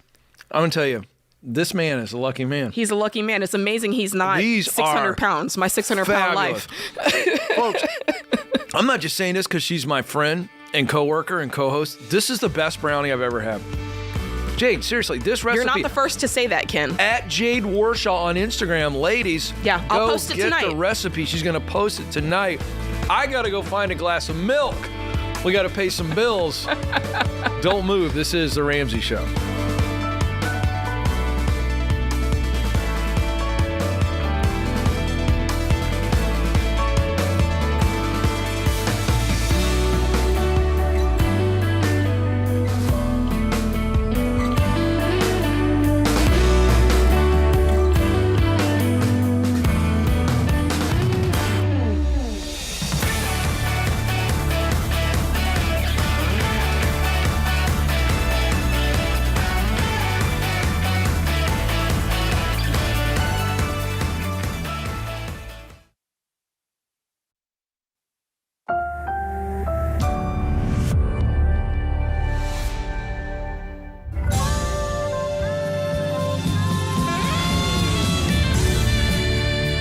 Live from the headquarters of Ramsey Solutions, this is The Ramsey Show. It's where we help you win in your life, specifically in your money, in your work, and in your relationships. The phone number is 888-825-5225. I'm Ken Coleman. Jade Warshaw joins me.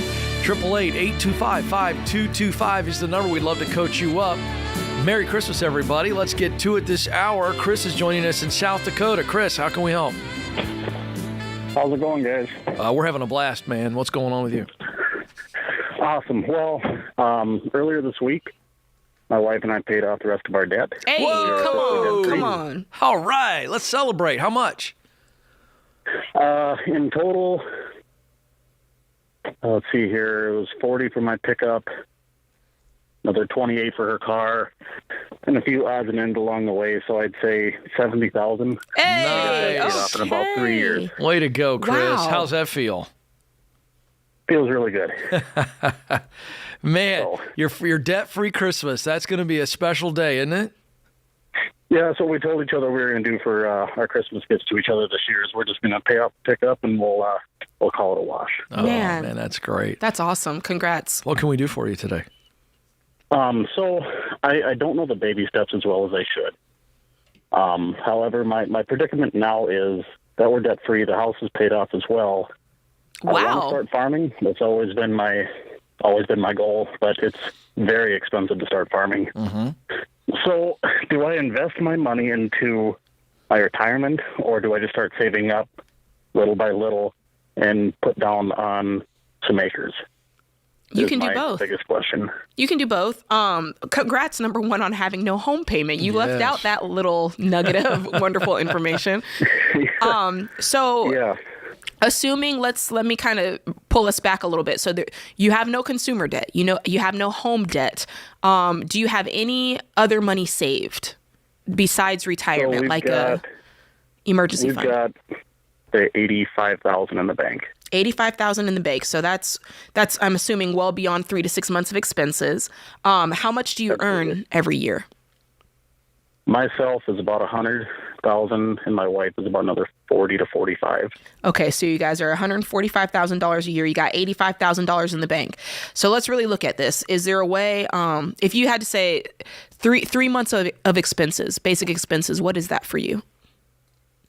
Oh boy, it's now that the pickups are paid off, it's minimal. Exactly. So cell phone payments are $200. I'd say probably $500 a month, if that, for everything, including all of our utilities. Oh, wow. That doesn't include groceries, though. Yeah, you need to think about your, No, that doesn't include groceries. So a family of three, $300 a month. Okay, let's say let's round up to $2,000 a month. Yeah, let's say $2,000 or $3,000 a month. All right, and so that's $9,000 or $10,000 just for good measure. Let's say you keep $20,000 as 3 to 6 months of expenses. All right, and then you can turn around and take that other $65,000, and now we get to decide. Okay, we got $65,000. Are we going to put this towards land or real estate or whatever it is that you've said you want to do? So we're going to earmark that over there. You and your wife can decide what happens with that money. The next thing I want to make sure you have in place is, with your incomes, are you guys investing 15% of your income every month? So not yet. I took a new job here recently, and I'm not allowed to have not allowed is the wrong term. They don't offer a 401k until I've been here for about a year. Okay. So I still have 8 months roughly until I can start investing in that. I've had a 401k before in my previous jobs. Okay. My wife does like a 403b. Okay, great. So I mean, she's putting in. She takes care of insurance, and I mean, after taxes, it's not much of a paycheck that she brings home. Well, so they're automatically pulling some into her 403b between the two of you, and this might mean that you need to go and open some Roth IRAs between the two of you. I want you investing 15% of your combined income each month.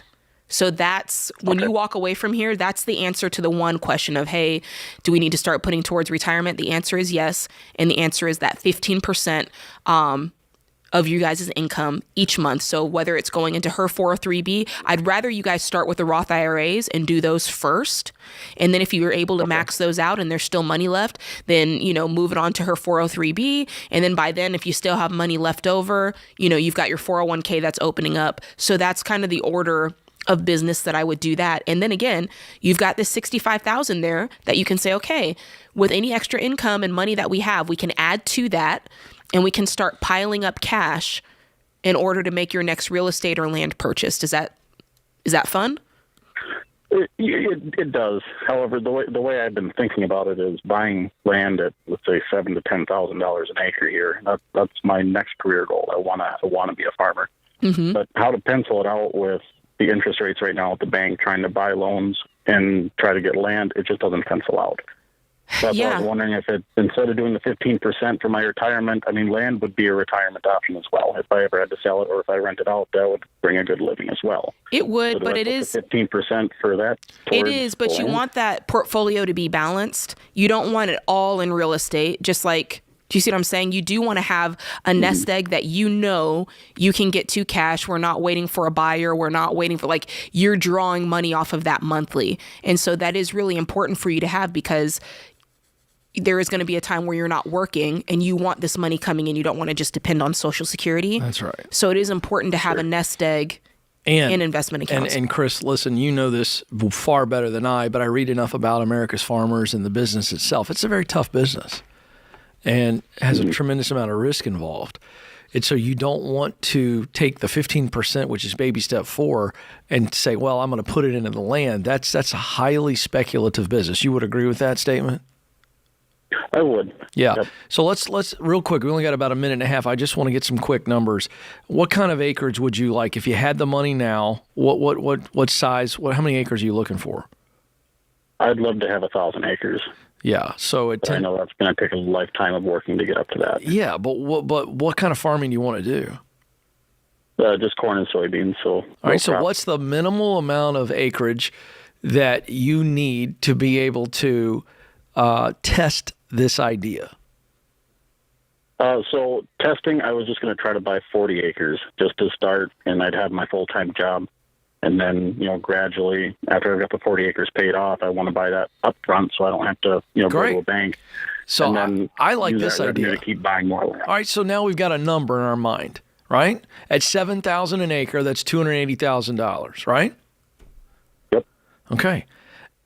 You know what? I challenge the 40 acres. I'd go, listen, we talk about people testing side hustles all the time on social media, but listen, man, you can still test something with dirt and seeds. So I guess Jade's giving you great financial advice. Hopefully you do exactly what we tell you to do and invest for yourself, because I don't want you to sacrifice your long-term investments in a speculative farming business. However, could you save $150,000, $200,000, buy a smaller plot? Let's grow it. Let's test it. We pay cash, no risk. We got the land that we could resell. I think this is doable. I guess that's the point. I wanted to give you a hug and an encouragement to say, I think you could get in this game for a lot less money than you think and see if it is the long-term play. I would challenge you to think about that in the days ahead, but we're proud of you. Great job getting debt-free. Way to go. This is The Ramsey Show.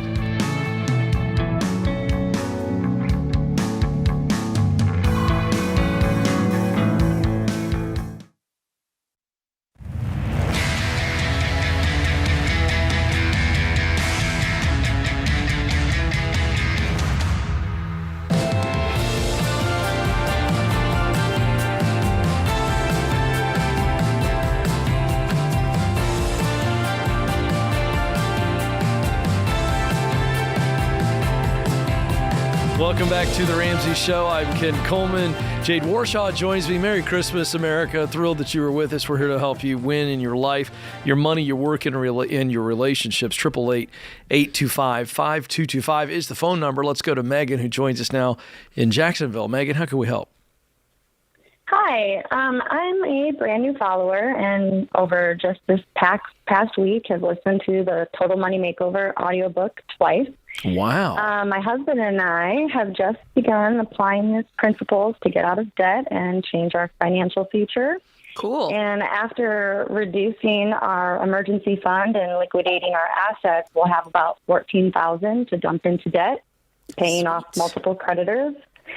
So soon it'll be just one creditor aside from the mortgage. So we'll only have one piece of debt, and I would just like advice regarding this particular piece of debt, if it makes sense for our family to pay it off and keep it for the long haul or sell it.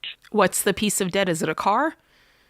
Yes, it's a van. It's a 2020 Ford Transit 15-passenger van. Wow. Why such a big van? Well, we are a family of 8. So we have my husband and I, we have 6 sons, ages 2 up to 11. Bless your heart. My goodness. You need some rest. Yes. So tell us the details on the van. How much do you owe on it? Yeah, so I mean, we bought it in March, it was crazy. The market was insane, painful time to buy, but we were kind of maxed out in our prior 8-seater van, and it was just on its last leg. So what'd you spend on it? But well, that one was paid off. That one was paid off, but the one that we have now, so the one that's in question, our balance right now is $47,663. Okay, $47,663. Okay, and what's it worth if you were to sell it private sale? So I Kelly Blue booked it, and its value is about $56,600. $56,600. Okay. So the question then is, are you able to get your hands, because what you could do, if you wanted to, you've still got the $14,000, you could get the difference cleared up, and you could sell this thing. It's a $10,000 difference. Sell this thing, and then put whatever, I mean, what would the next step be? Do you guys have anything? Do you have other vehicles for the family is my question. This is our only vehicle. The only vehicle, period? Yes. Okay, so what would it cost to get, you said before you had an 8-passenger van, which is great. What would it cost to get another used 8-passenger van? Well, it varies. I mean, there's a lot more options. It's obviously a lot cheaper. If the advice was to sell it, then that's one thing that I would be asking, what should I be looking for? I mean, should I be looking for something, trying to go as cheap as we can that, will be more short term, or, just trying to. Here's my answer to that. I think that I do want you out of this vehicle. I think it's more than you need, and it's too expensive for you. In order to say what you need and what you can get, can you tell me what your income is? My husband, our annual income is $120,000. Okay, $120,000. So our general rule of thumb is we don't want any more than half of your annual income in vehicles. Okay? Mm-hmm. So between the two of you, you could really consider this two ways. That's $60,000 split between the two of you. If this is your only vehicle and you plan on being a one-vehicle family, there is a world that you could pay this off and just keep this as your vehicle. If you think you can pay it off in 2 years or less, that's your bag if you want to do that. If you're like, Jade, I want to get out of debt. I don't want this thing. We bought too much car. Then there's a world where you say, okay, as we're working to pay off debt, we know that we're going to have to fill the gap on this because there's a $10,000 upside down. And you're then going to need some money somewhere to buy an 8-passenger van that's used. Mm-hmm. Right? So you've got some options here, and you've got to decide ultimately, can you kick it and pay this thing off super fast? Or do we need to really consider you're looking at vehicles. Well, what do you see? Here's a question for you. Can you fit 8 people? Can you do the 6 boys in a traditional 3rd row minivan? We could. Yes, I mean, that is what we had before. The question was, and kind of the reason that we also wanted to go up, because we weren't sure whether or not we would expand our family anymore in the future. And it was just kind of, well, we'd rather have, at least have the space for it and not have to then at that point be like, okay, well, this and I understand that. But now you're in agreement with Jade and I that, we probably shouldn't have bought a van for the future. We should buy a van for the now. Yes? That the other benefit, like I said, we moved out of the city. We're a little more rural now, and having that extra space for when we do go into town and being able to get groceries and all of those things. The question is, so I don't want to try to talk you out of it, so I'll answer Jade's question. I've got right here a 2015 Ford Transit Passenger 150 XL medium roof with a sliding room passenger side door. I feel like a used car salesman, James. You do. But now this is in Murfreesboro. All right, so this is Tennessee. But it's $26,900. It's got 78,000 miles. But it's 26. Okay. That's a lot less than the 65? No, 47 is what you owe on the current one. So you guys can definitely find a van that large She can. for half. She can, but she's also got to clear the $10,000 difference. No, I know. And I'm letting you help her on that, but we can at least get out of that car payment. Well, I'm glad you found that, because now that I'm looking at that, I'm like, all right, that's there. She'd have to save up the $26,000 there plus the $10,000 to get right. So she's already at $37,000. Right. That's but $10,000 less than where she's at now. I can do it one better. I mean, I was looking at minivans in the 15s and 16s. Here's one in Jacksonville, 2019 Dodge Grand Caravan, 35,000 miles, 19.8. That's not bad. So for the now. That's not bad. Here's where I'm at. And there's not a bad decision here, because your debt right now is minimum. You've got the $14,000. You'll knock it out. And the only debt left is this, right? Mm-hmm. So if I'm in your shoes, other than our mortgage, but that's another. If I were in your shoes, we've laid out all the information, and now I'm going to tell you what Jade Warshaw would do. If I were in your shoes, I would keep this vehicle and pay it off this year, in 1 year, because it's your only vehicle. Okay. It's less than half of your take home pay, like for the year, right? And it's your only one. I like that. I'm going to keep this car. It's good. It's serving a purpose. It's going to get you towards the future. Yep. You like it. And the other options aren't enough of a payoff for, in my opinion, to go through the trouble. It's $4,000 a month to knock it out in a year. Yeah. Knock it out in a year, $4,000 a month. Do you like that? Yeah. I mean, I was, and it's something that, there's that security. I mean, it was expensive, but I mean, we got it with only 13,000 miles on it. Listen, you're not going to make me feel good about the fact that you went out and got a car note now. Yeah. You're in it now. We're learning. Exactly. You're in it now. Pay it off, and make me the promise that next time you guys, when it's time to upgrade, when it's time to get another car, stack up that cash, because I don't want you guys I don't want you in car debt ever again. The car note is the difference between the middle class and the wealthy class. All right. That's the money right there that people, you need that money. You need to invest it. That's where your kid's college is. It's all wrapped up in that car note. So just you and your husband say, all right, we got one out of it, but we're not borrowing money again on cars. I'm proud of you guys. Yeah, absolutely. Thank you. You guys are going to win. We'll just knock it out. That's right. Yeah, look, get Gazelle intense on knocking out that car payment. And when you guys have singular focus on that, you'll be surprised. All the good stuff that'll start to happen when you think, okay, let's save $1 here, let's put it towards the car. Next thing you know, you guys have a paid off van, and All right, I put some more money in the bank before I have another kid. I just wanted to throw that in there. Listen, Ken, you were a used car salesman over there. Well, Ken's car lot. I like because people need to know their options. Listen, right? You doing that helped us make the right choice for her. There you go.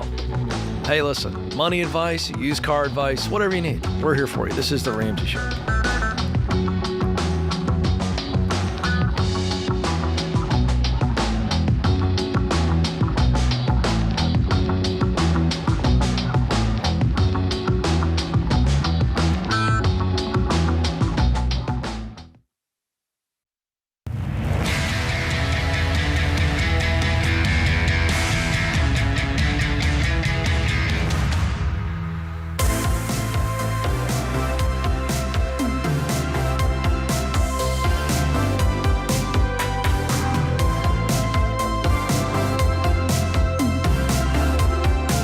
Welcome back, America. You are listening to The Ramsey Show. I'm Ken Coleman. Jade Warshaw joins me this hour, and it's such a privilege to be a part of this show that helps so many people.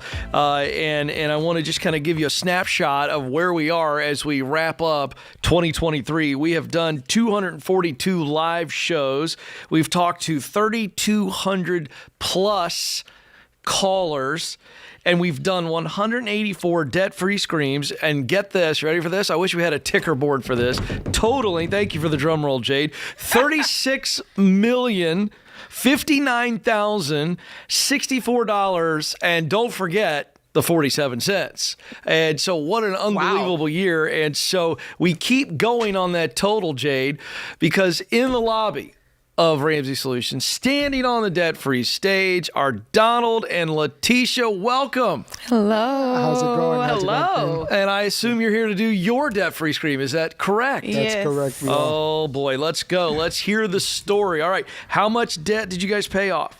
We paid off $152,000. $152,000. How long did that take? That took us approximately 30 months. 30 months. And what was your range of income during that time? The range of income, we started off at about 120 and we ended off at about 165. Wow, nice. What do you guys do for a living? I actually have my own lawn care landscaping company. Nice. And my wife, she works at the local hospital in revenue integrity, and but really she does everything. You know, she moonlights as a photographer. She do T-shirts. She actually is an author. She does it all. Okay, love it. Jill of all like trades. that, Letitia. So was that the? Is she responsible for the $45,000 bump, or was this a partnership in raising our income? Yes, she actually have a throne chair rental business that she started a couple of years back. Nice. And that's what actually gave us the bump. Did you say a throne chair rental business? Yes. So I if I thought want so. a queen's chair, I can rent it from you. Absolutely. Come on, somebody. Is that for like okay? Oh, don't get her too excited about this. That's going to show up in the office one day. Is this for like parties and things? Yes, like weddings, baby showers, birthday parties. kidding. A lot of pastors use it for their pastor's anniversary. Okay. So it's used for a lot of things, photo shoots. Listen, America, don't tell me you can't make money. Yes. This woman is renting a throne. Okay. I know. Wow. That is the American dream right I there. know. Yes. I love that. Love it. And you guys are from the New Orleans area, is that right? Oh, yes. Actually, from Ponchatoula, we like 45 minutes north of New Orleans. Okay, gotcha. All right. Yes, sir. Well, fantastic. Okay, so what happened 30 months ago when you guys say, all right, we're going to go on this debt-free journey? And by the way, that's a lot of debt in 30 months. I know. It is. Well, to be honest, I have heard about Dave a couple of years back, and we was already kind of like on a journey without following a Dave Ramsey plan, so we would actually get in, we'll pay off debt, and then we'll get right back in it, and we'll just be in this frivolous cycle. So what happened was COVID hit. Yeah. So for COVID, that was a blessing and a curse for us. So what happened was I commute back and forth to New Orleans every day, and I heard Dave on YouTube, and I was the essential worker, of course. Sure. And he was just telling me how crazy I was and how stupid I was, you know. So I had to get myself together. So I go home and I go to my wife and I say, hey, listen, I have this plan. I heard this guy on YouTube. She's still shaking her head. And I had to get her to buy in. And I was so sold in, Jade Ken, and she looked at me, she says, I'm not with it. Uh-oh, Letitia. Tell us more. Tell us, how did you get into so it? I, he'll be like, hey, let's watch Dave Ramsey. I'm like, you watch it, tell me what he said. Right. Like, I don't want to watch that. And That's so, great. You're like, wait a minute, you want me to watch what now? Right. I was like, you get the information and you give me a short script of it. And so I like what he that. did was he began to because it was COVID and it wasn't like we could do anything, he worked a lot. People still needed their grass cut, so he worked a whole lot. Yeah. So he was able to save about $10,000. Wow. And he came home, I think it was like 3 or 4 months he saved $10,000. And so he was like, hey, pay these credit cards off. And I'm like, with what? And he was like, oh, I saved the money because I was listening to, Dave Rants. And so show and prove. Like, oh, okay. So, I'm like, we don't have like this healthy competition going on. And he always say, I like to spend. And so I was like, I'm going to show him. And so, I had my businesses going and I was running specials like with my book specials and throne chair rental specials. I was running it. And so I came home and I said, hey, guess what? Paid this credit card off. And so we had a sheet on the wall and we would constantly coming home and saying, I paid that one, and we scratching it off. So it became a healthy competition. I love that. And I stopped getting my hair and nails done. I was wearing press-ons. I learned how to do my own hair from YouTube. Not the press-ons. Yeah, so it's a sacrifice. That's a deep sacrifice. I'm learning things right now. So okay, I got to say this. Donald, you're a genius. Thank you. You need to write a book for husbands. That's what I've been trying to tell you.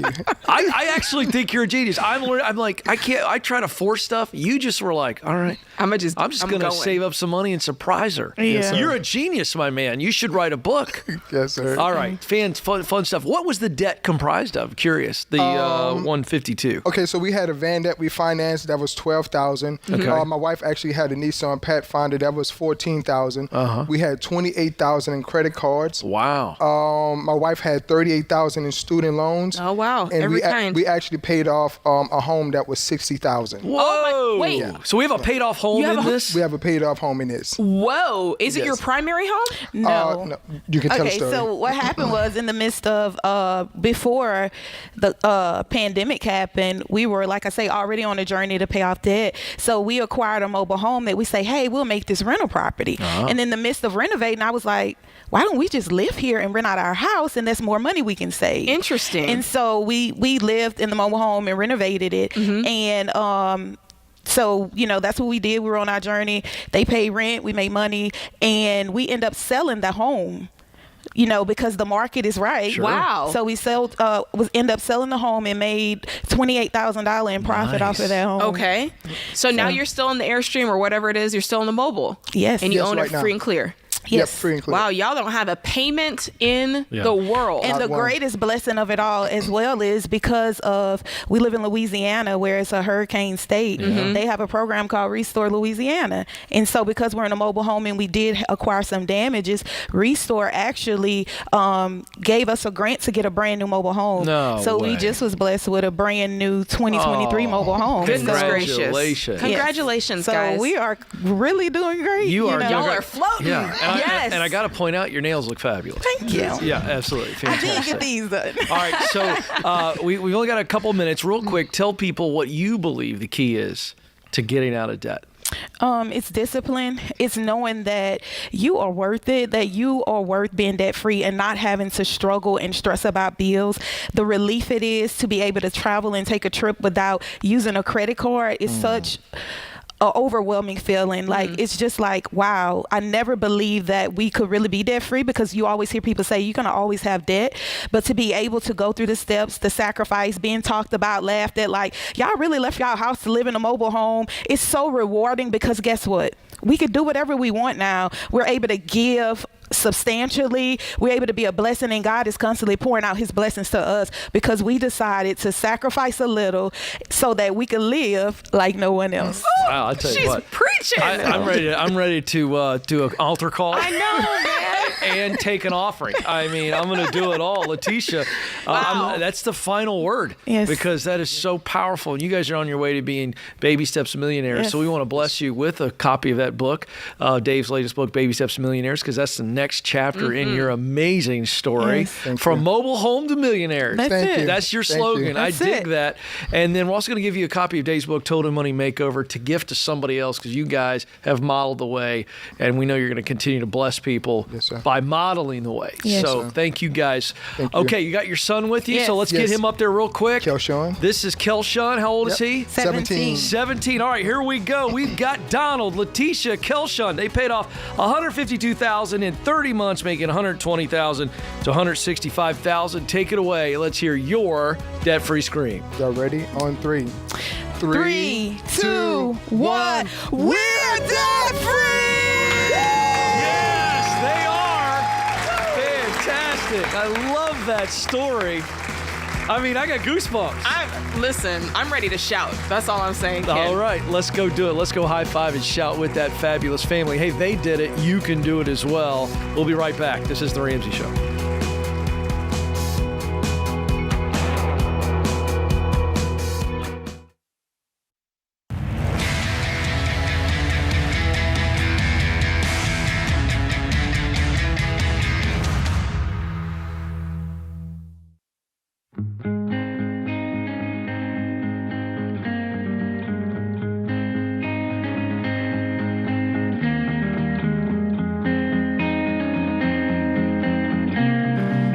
Welcome back to The Ramsey Show, America. I'm Ken Coleman. I'm joined by Jade Warshaw. The number for you to jump in on the conversation is 888-825-5225. Our scripture of the day comes from Luke 2, verses 7, 8, and 9. And she gave birth to her firstborn son, and she wrapped him in clothes and laid him in a manger, because there was no room for them in the inn. And there were shepherds out in the field, keeping watch by night, and an angel of the Lord appeared to them, and the glory of the Lord shone around them. Our quote today from Calvin Coolidge, a former president. He said, "Christmas is not a time nor a season, but a state of mind. To cherish peace and goodwill, to be plenteous in mercy, is to have the real spirit of Christmas. President Calvin Coolidge. A great contribution there. Cool Cal is what they called him, I believe. I think. You would know. Thank you. Thank you very much. Colorado Springs, Colorado is where we go. Alex is up. Alex, how can we help? Hello. How are you? I'm doing great, actually. So I have some good news personally. I recently made a pretty big life change. I moved all the way across the country for a new job, and the income here is significantly better. It's about twice as much what I was making recently, and I'm about to have a bunch of disposable income that I've never really had before in my life. And I want to begin building wealth and planning out my future.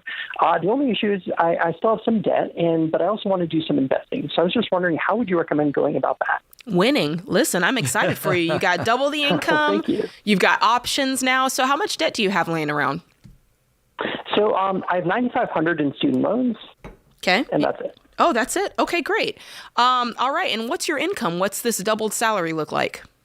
So I actually do two jobs. I do a teaching job on the side. My main job does $97,000, and then with my teaching job, I make between about $5,000 and $10,000. Okay, cool. And what does that look like monthly? Like, what are you bringing home each month?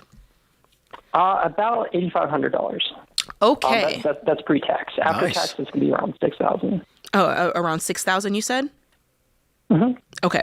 So what would it look like? Can you get this debt, this $9,500, can you have that gone in 4 months? I could. Okay, great. So that's thing one. Do you have any money or savings laying around? Let me ask that first. I do, actually. In my bank account, I have about $8,000. Oh, okay. Well, then we're going to knock this out even sooner. Wow. Okay. So what I'm going to walk you through is our series of baby steps, just in case. I don't know how familiar you are with them, but what we say is first step, you're just keeping $1,000. Keep it aside right quick because we need a cushion. We need a barrier between us and life if an emergency happens. So out of that $8,000 today, I'd earmark $1,000 aside, and then I'd take that $7,000 that's left and I would put it towards the student loan.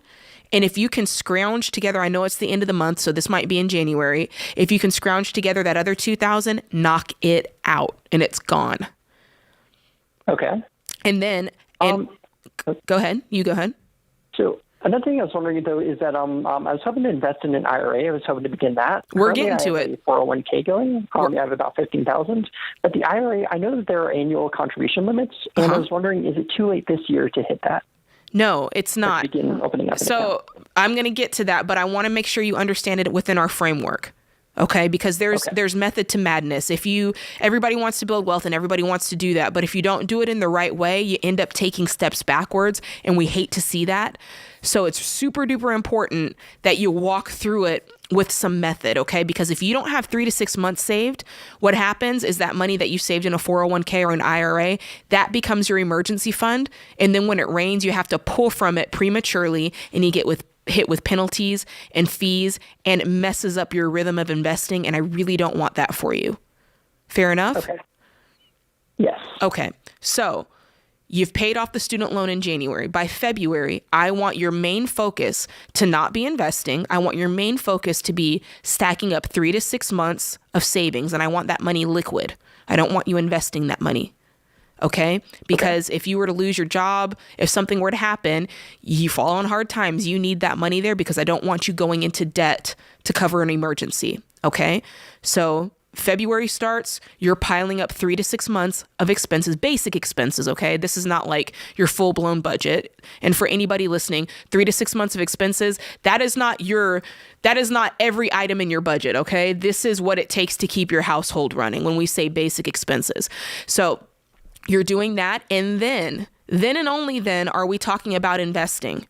Now, typically, Alex, we would tell people to pause 401k investing, but I'm not going to tell you that because you're literally going to pay this off in 1 month. It's not even worth the trouble. But once you stack up that 3 to 6 months, you're investing. All right, 15% of your income. If your 401k has a match, you can start with that. And then after you hit the match, you can go over to a Roth IRA. You can max one of those out. And if you still have money left of the 15%, you can go back to the 401k and keep going until you hit it. Okay. Did Did I answer your question, or you have more? That makes sense. But I was just wondering, is it possible still to invest in the 401k or in the IRA this year? I haven't actually opened up an account, but I'm just worried that we're kind of running into the deadline. No, with IRAs, you have until tax filing. So you can invest all the way up until April.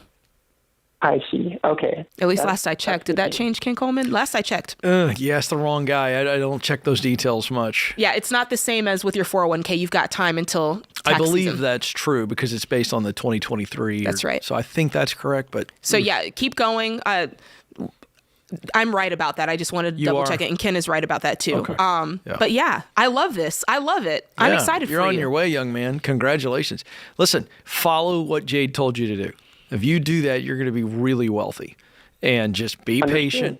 Just walk the steps out. Start that investing plan now. How old are you? 24. Oh, my come goodness. on now. That's exciting. Listen, and again, I'm going to say this again. I don't know if you're going to do it or not, but if you really want to do this quickly, pause investing now. Yeah. So just pause it. It's a temporary, just quick pause so you can get that money back in your hands, so you can quickly get the student loan out, so you can quickly save up that 3 to 6 months, and then you can hit it hard, 15%. Oh my goodness.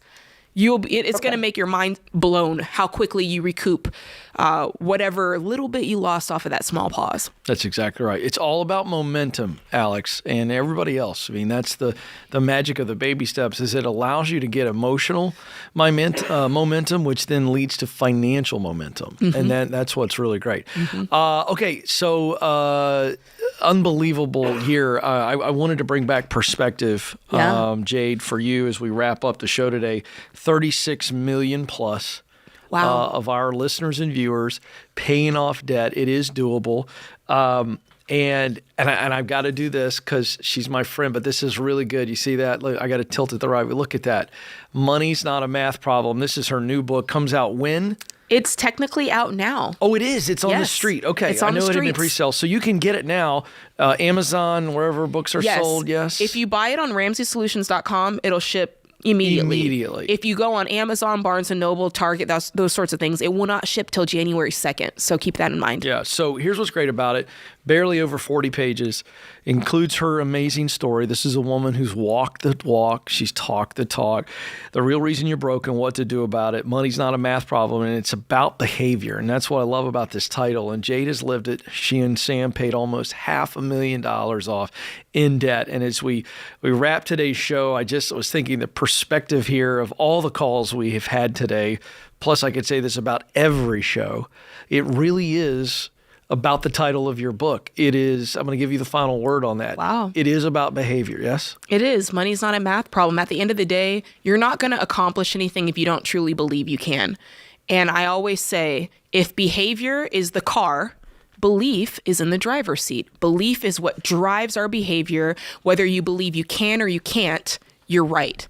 And if you're not getting where you want to go, it's because you don't believe you can get where you want to go. And I say it all the time. You can tell me you won't do it, but don't tell me you can't. You can do it, but your beliefs got to be in the right place. And this book is all about that. Go get it right now, RamseySolutions.com. It's in the store. It'd be a great gift because it's very affordable. It's the gift that keeps on giving. Famous line from Christmas Vacation. How about that? Hey, big thanks to my colleague, my dear friend, Jade Warshaw, soon-to-be best-selling author, to our fearless leader, old captain, our captain, James Childs, and the amazing crew. This is The Ramsey Show.